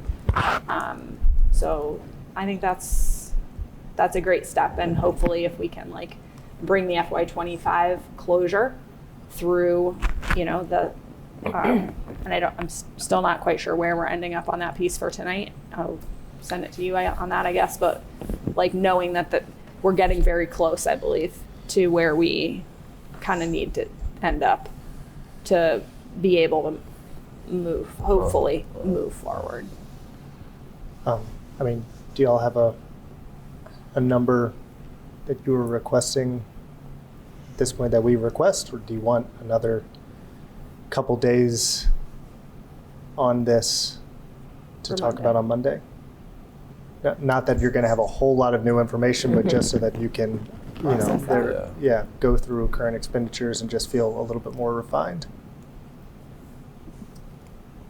I mean, I guess we have talked about this a number of times, and we talked about it this morning. I think the one question that is remaining is that 450 for a circuit breaker, which the 488. The 488, yeah. So, if we're looking at the full amount, it's 1.4 or 1.3. I mean, Yeah, so I mean, 1.3 then changes the math because it's over the 1 million that they've allocated for Right. us. And so which that- is why I think, and Katie should weigh in here, but I think it should be the 1 million, and we work to make all those other pieces fit. I agree.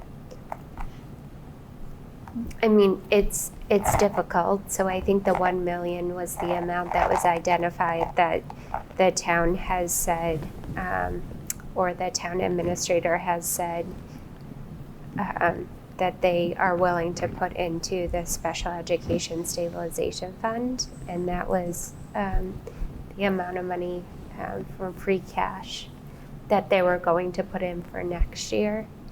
And so I think at this point in time, based off of the deficit balance, that we should ask for the 1 million just because of the variables for the circuit breaker funding. My only hesitation with that is that if we don't receive the circuit breaker funding, we are at a deficit number that's higher than the 1 million. Is there a chance we wouldn't receive the circuit breaker funding? So it's, the funding would be coming from a supplemental budget for fiscal year 25 that hasn't been approved yet. Okay. And that's at the state level. So there's chances that the amount could get modified. Like or, the 488? Mm-hmm. Okay. Yep, Okay. yep. That's So that advocacy to our 488. representatives Mhm. to Mhm. stand up for that Yes, budget as proposed. yes. Okay. And then I don't have a good sense of the timing around that. So at some points, the budget process at the state level can go into the summer. And so. So after June 30th? Right. So I just don't know if, I'm not completely familiar with the supplemental budget process, if that's more of an expedited process or if that would follow the same process as the fiscal year 26 budget. So I'm just not sure. And I've attended a number of meetings and been a part of different conversations with other business directors and other municipalities across the state, and they just are not providing clarity around that information. We don't have any definitive answers at this point. So I am hopeful that it is something that could potentially benefit us in many districts across the state. It's just that it's not final now. And then if we were to, use the 1 million from next year for this year to close out the deficit, and then we're requesting the 5.7 for us, and then the 700 goes into a reserve of some sort, right, that we can draw from what I understand. The 700 would be in operating budget stabilization at the town level. Okay. So that is completely separate from the school department. And I think the intent with that stabilization, it's essentially an operating budget stabilization fund on the town side with the hopes of creating more sustainability for the override, that it will last us. As long till 2030? Yes. Okay, Mhm. so then we should be okay to not, so they can continue to build that, so we don't have to borrow from that? From which account? From the stabilization, the operational stabilization fund. So I think the town is looking at that account as they may potentially have to take funding from that account in the future to be able to, and I don't want to speak for, but from what I'm understanding as a part of the conversation, they may potentially have to draw from that stabilization fund in the future in order to balance the budget.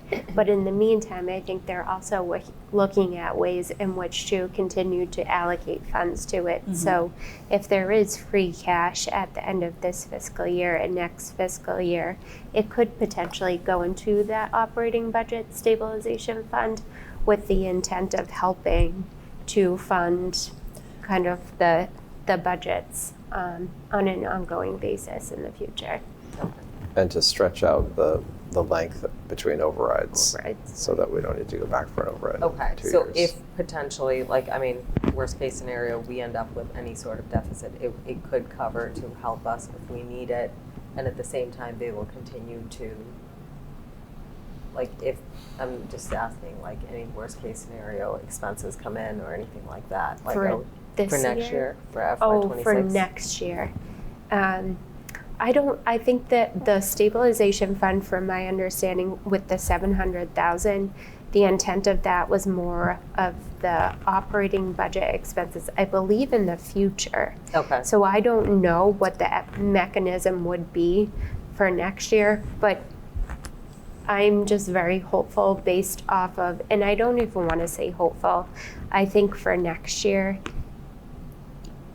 we did a lot of work to make sure that the budget is reflective of our expenses. Okay. And we will have to operate within that budget for next year. Okay, so regardless of, like, I know we talked about when we built, and I'm just trying to understand for clarity, when we built the budget in November, and since then, we've had lots of, special ed expenses come in, so you're still hoping that, like, because those are mandated and we have to spend that, we have to spend money on that, I guess I just needed some, like, reassurance from you that, like, with even those kind of unexpected expenses coming up, we're hopeful that we can stay within our budget that we created instead of going over. And if we do, then, okay. We will be operating within the budget appropriated to us in the future. Okay. If we do not, in the event that the supplemental budget is approved for this year and that we get some additional circuit breaker reimbursement, and if we don't have to use the whole $1 million that we're talking about potentially accessing, I'm hopeful that there could potentially still be a balance in the special education reserve fund, and then that funding will Would be help. Okay, got it. available to us in the future, because there is a possibility that we have some expenses that are unanticipated, unbudgeted for next year. And so if we're able to leave some money in that account, then that is going to be the goal, to leave it there and then use makes it sense. appropriately. Yeah. Okay, great. Thank you. Sorry for all the questions. I do want to name the negative impact of one of the other negative impacts of the FY25 budget is the impacts, we are impacting FY26 free cash, which again, we just discussed in the override scenario what the implications of that are. It's already being allocated to the schools, as we talked about, within this $1 million special ed reserve. But the town administrator emailed us, I think us all, about earlier this week, was to, after our Monday meeting, so sometime on Tuesday, was to say that in a non-override scenario, that same $1 million is not available to the schools within the special ed reserve account, right? That does not exist. That money is already allocated within the non-override scenario to be able to allow for the 1.5% increase to town and school expenses. So in a situation where the override fails, the $1 million of free cash, if we needed to use it, and again, I know we're saying the goal is to use as small a portion of that as possible, but that's, I'm saying $1 million because that's what y'all are saying we are going to request. Then the town administrator said the schools would need to, my understanding of what he said is the schools would need to adjust our non-override budget allocation proportionally to whatever we're pulling into FY25. So that is to say, if we are pulling in $1 million into FY25, then we need to pull $1 million out of FY26. Got it. And so our cuts in FY26 Would be an additional $1 million. are going to be greater. And we need to do that, my understanding would be now, through an updated non-override budget to say this is the amount we are expecting to need to use from free cash, because we know we're going to have to need to use something. Maybe, again, we're not projecting $1 million within that scenario. I'm not sure. But I'm not 100% sure how exactly it's going to work, because we don't know 100% what the number is. But I guess we'd have to assume $1 million. And so there are additional cuts beyond the 70.2 FTE and all the other terrible cuts that we've looked at and had to vote on last week or a couple weeks ago that will need to be added on to, so that in a non-override scenario we still have a balanced budget for FY26 that reflects the less free cash. Any questions on that?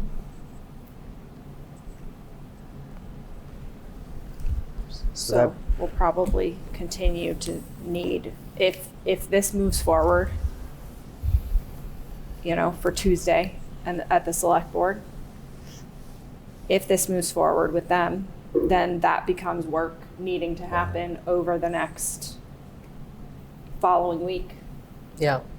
that you will do and, right? Yep. Bring back to us. And it just makes it that much more important that the community can be, informed to understand the stakes of the override vote.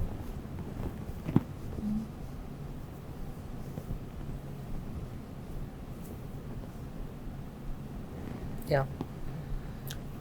If that's, where we are. Yeah. Any questions? I guess I have just one other. I think I was thinking about this recap. This problem, the FY25 problem, popped up in January, and I think from that moment, my approach in any emergency is you dive in, you deal with what you need to, and that's what it's felt like we've been. We've been in kind of emergency action for the last 3 months at this point, and I think all of you have and done what we need to kind of get to this point where at least now it seems like we have not good news, but clarity on where the FY25 situation at least is falling as it relates to the request from us. And so I just wanted to take a second and pause here around while that was needed, I think we do need to reflect on the fact that this is, and I'm somewhat directing this to you, Peter, but it's 2 fiscal years in a row that we have failed to come in on budget. And that's just a reality of kind of the situation we find ourselves, as now we're in a second year in which we are needing to go back to the town to ask for increased allocation of revenue that was not given to us by town meeting. We've gone over our budget. And I know as well as anybody, I think we all know here, that a lot of that is mandated special education costs, right? Those things are, as Danielle said this morning, predictably unpredictable and difficult to control. But at the end of the day, that's the job, right? That's the job of the superintendent. That's the job we ask you to do, is tell us what the budget you need, manage the district to that budget. And we have not had that happen in the last 2 years. And I think it's incredibly frustrating and incredibly impactful. And I think we've seen that, as again, I take a breath to reflect. We've seen that for the last 2 months of how impactful that has been, how impactful that is to our ongoing effort to get an override, right? And the confusion and irritation that is, to the ongoing impact to our staff, who have now even ongoing questions about their job given the FY25 implications for FY26, not to mention the HRS conversation, which again is a terrible place to put staff into, who, to the point Katie made, are not the reason we're over budget, but those are the considerations we had to make in terms of how do we get into budget. The impact on students, who, I talked to one of my kids in the neighborhood walking by and talked about how his teacher is buying the science supplies because they don't have the ability to buy them, right? And he knows that, and he's dealing with that as a middle schooler, should not be doing that. Have high schoolers who weren't sure if they were going to have sports for a couple of days because that slide got released. We have residents of the town questioning our competency and trust within the school department and within the town as a whole, all while we were asking for the most possible trust because we need the override. And like, so it's just all these things that I think of, and I say that, you know, I think first, like, they need to acknowledge those things, like that's real, that's true.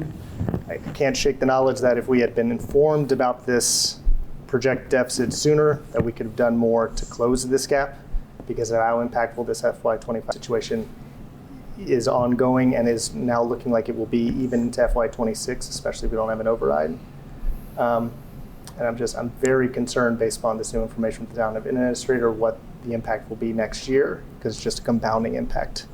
And I was already terrified about the 70 positions. I assume an extra $1 million is another. I don't want to throw a number out there and make people freak out. So I'll leave that to future conversation. But I guess the last piece is, I assume at some point some of the select board members will watch this. And so at a certain point we are like, I made clear when this came out in January, like I do not want to go to the select board and ask for money. I think I said that at this meeting.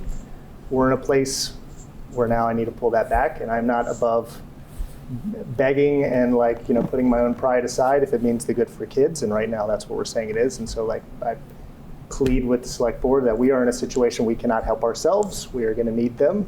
And so I think it'll be on us to advocate to the select board, ask them for the support, because otherwise I'm not really sure what this means without their support, what this means for kids and for staff between now and the end of the year. And it's just an atrocious situation we find ourselves in. And so I know now we need to take the step forward, but I just felt like that needed to be said to kind of close that out before we can take that path forward. So.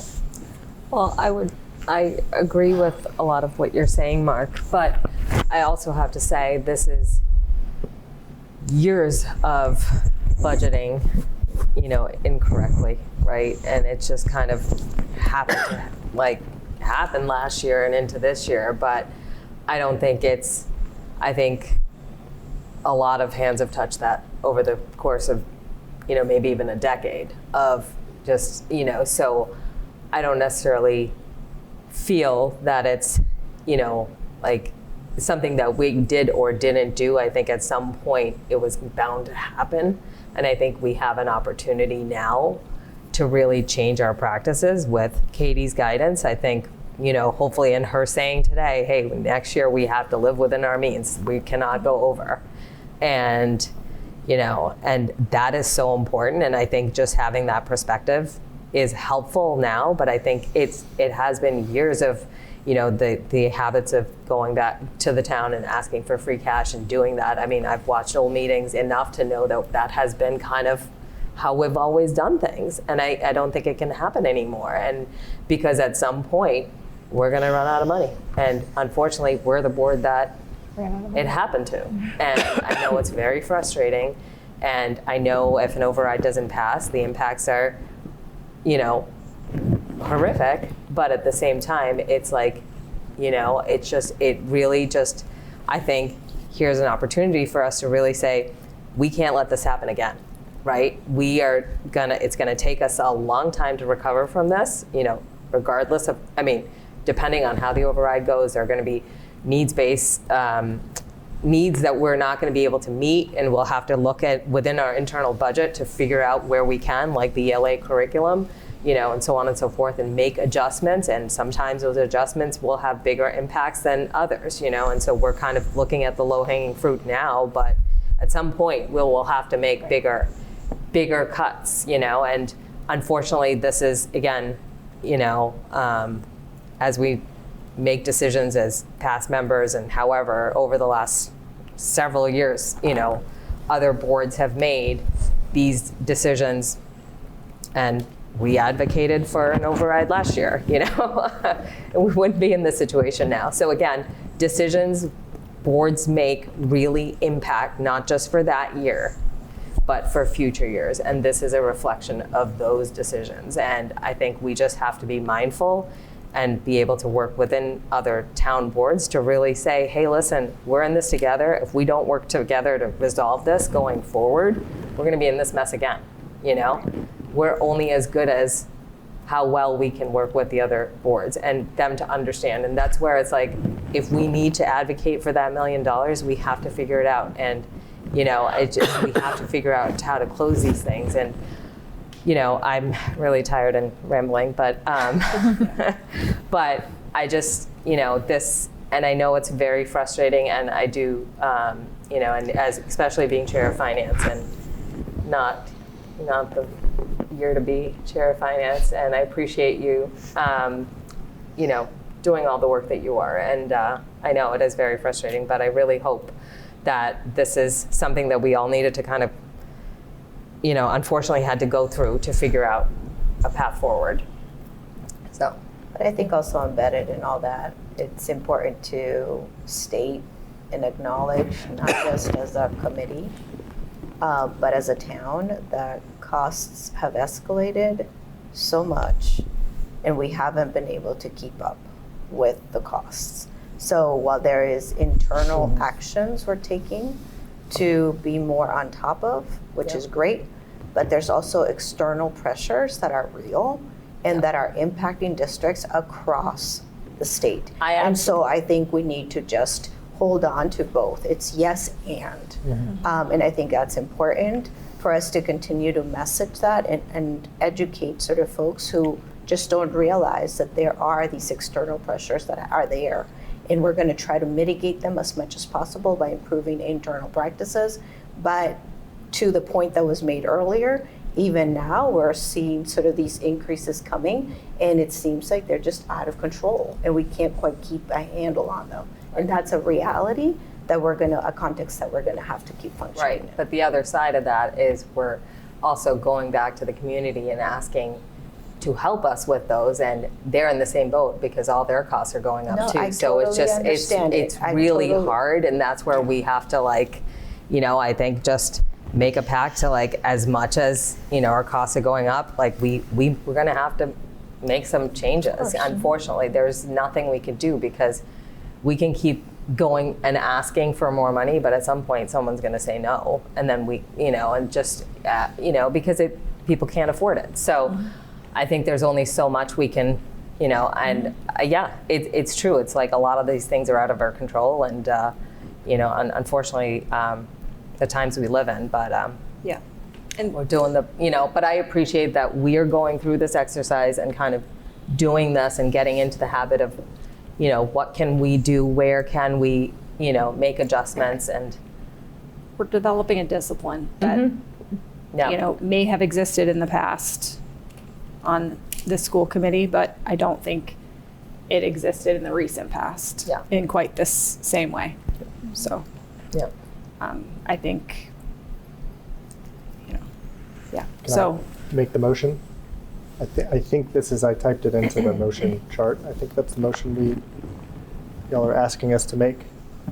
So I'll make it, and then if there's a friendly amendment, please tell me. I think it's a motion to request the select board move the $1 million free cash allocation from the special education reserve account, or from the soon to be established. proposed or Yeah, they've from the already, I proposed. think they've already, anyway. Yeah, from the proposed special education reserve account to the town reserve account or other mechanism that would make the funding available to the school committee within FY25 in order to draw down upon an amount to be determined at a future date to close the school department's anticipated FY25 fiscal deficit. Does that sound right? This seems right. I'm not sure. I think clearly we have consensus here that this is what we're asking for. I don't know if it would be worth double checking the wording of this if we're taking, I don't know. We can always revote it in the future. I guess I so, I sure. assume this should give the select board at This captures least the intent that we need to enough communicate. direction, and it's clear, as long as it's clear for us. Okay. So I'll make that motion. Is there a second? Second. Okay. All in favor?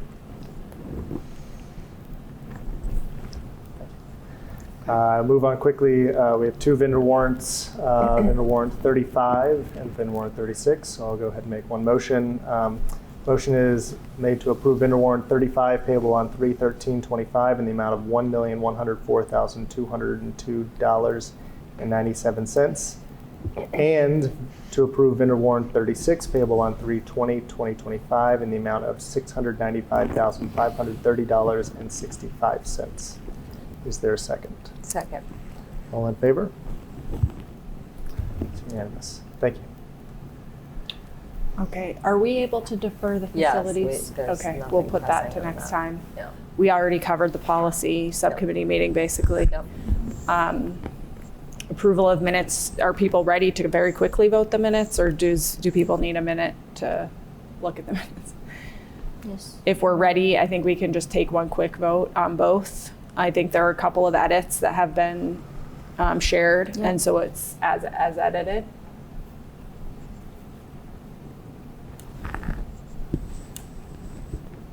Okay, so I will make a motion to approve the school committee minutes as edited for February 26, 2025 and March 5th, 2025.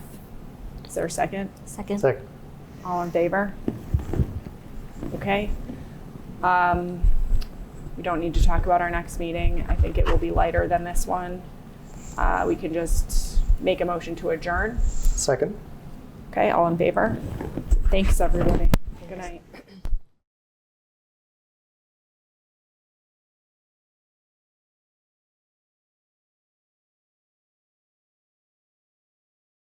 3, 2, 1. Here we go!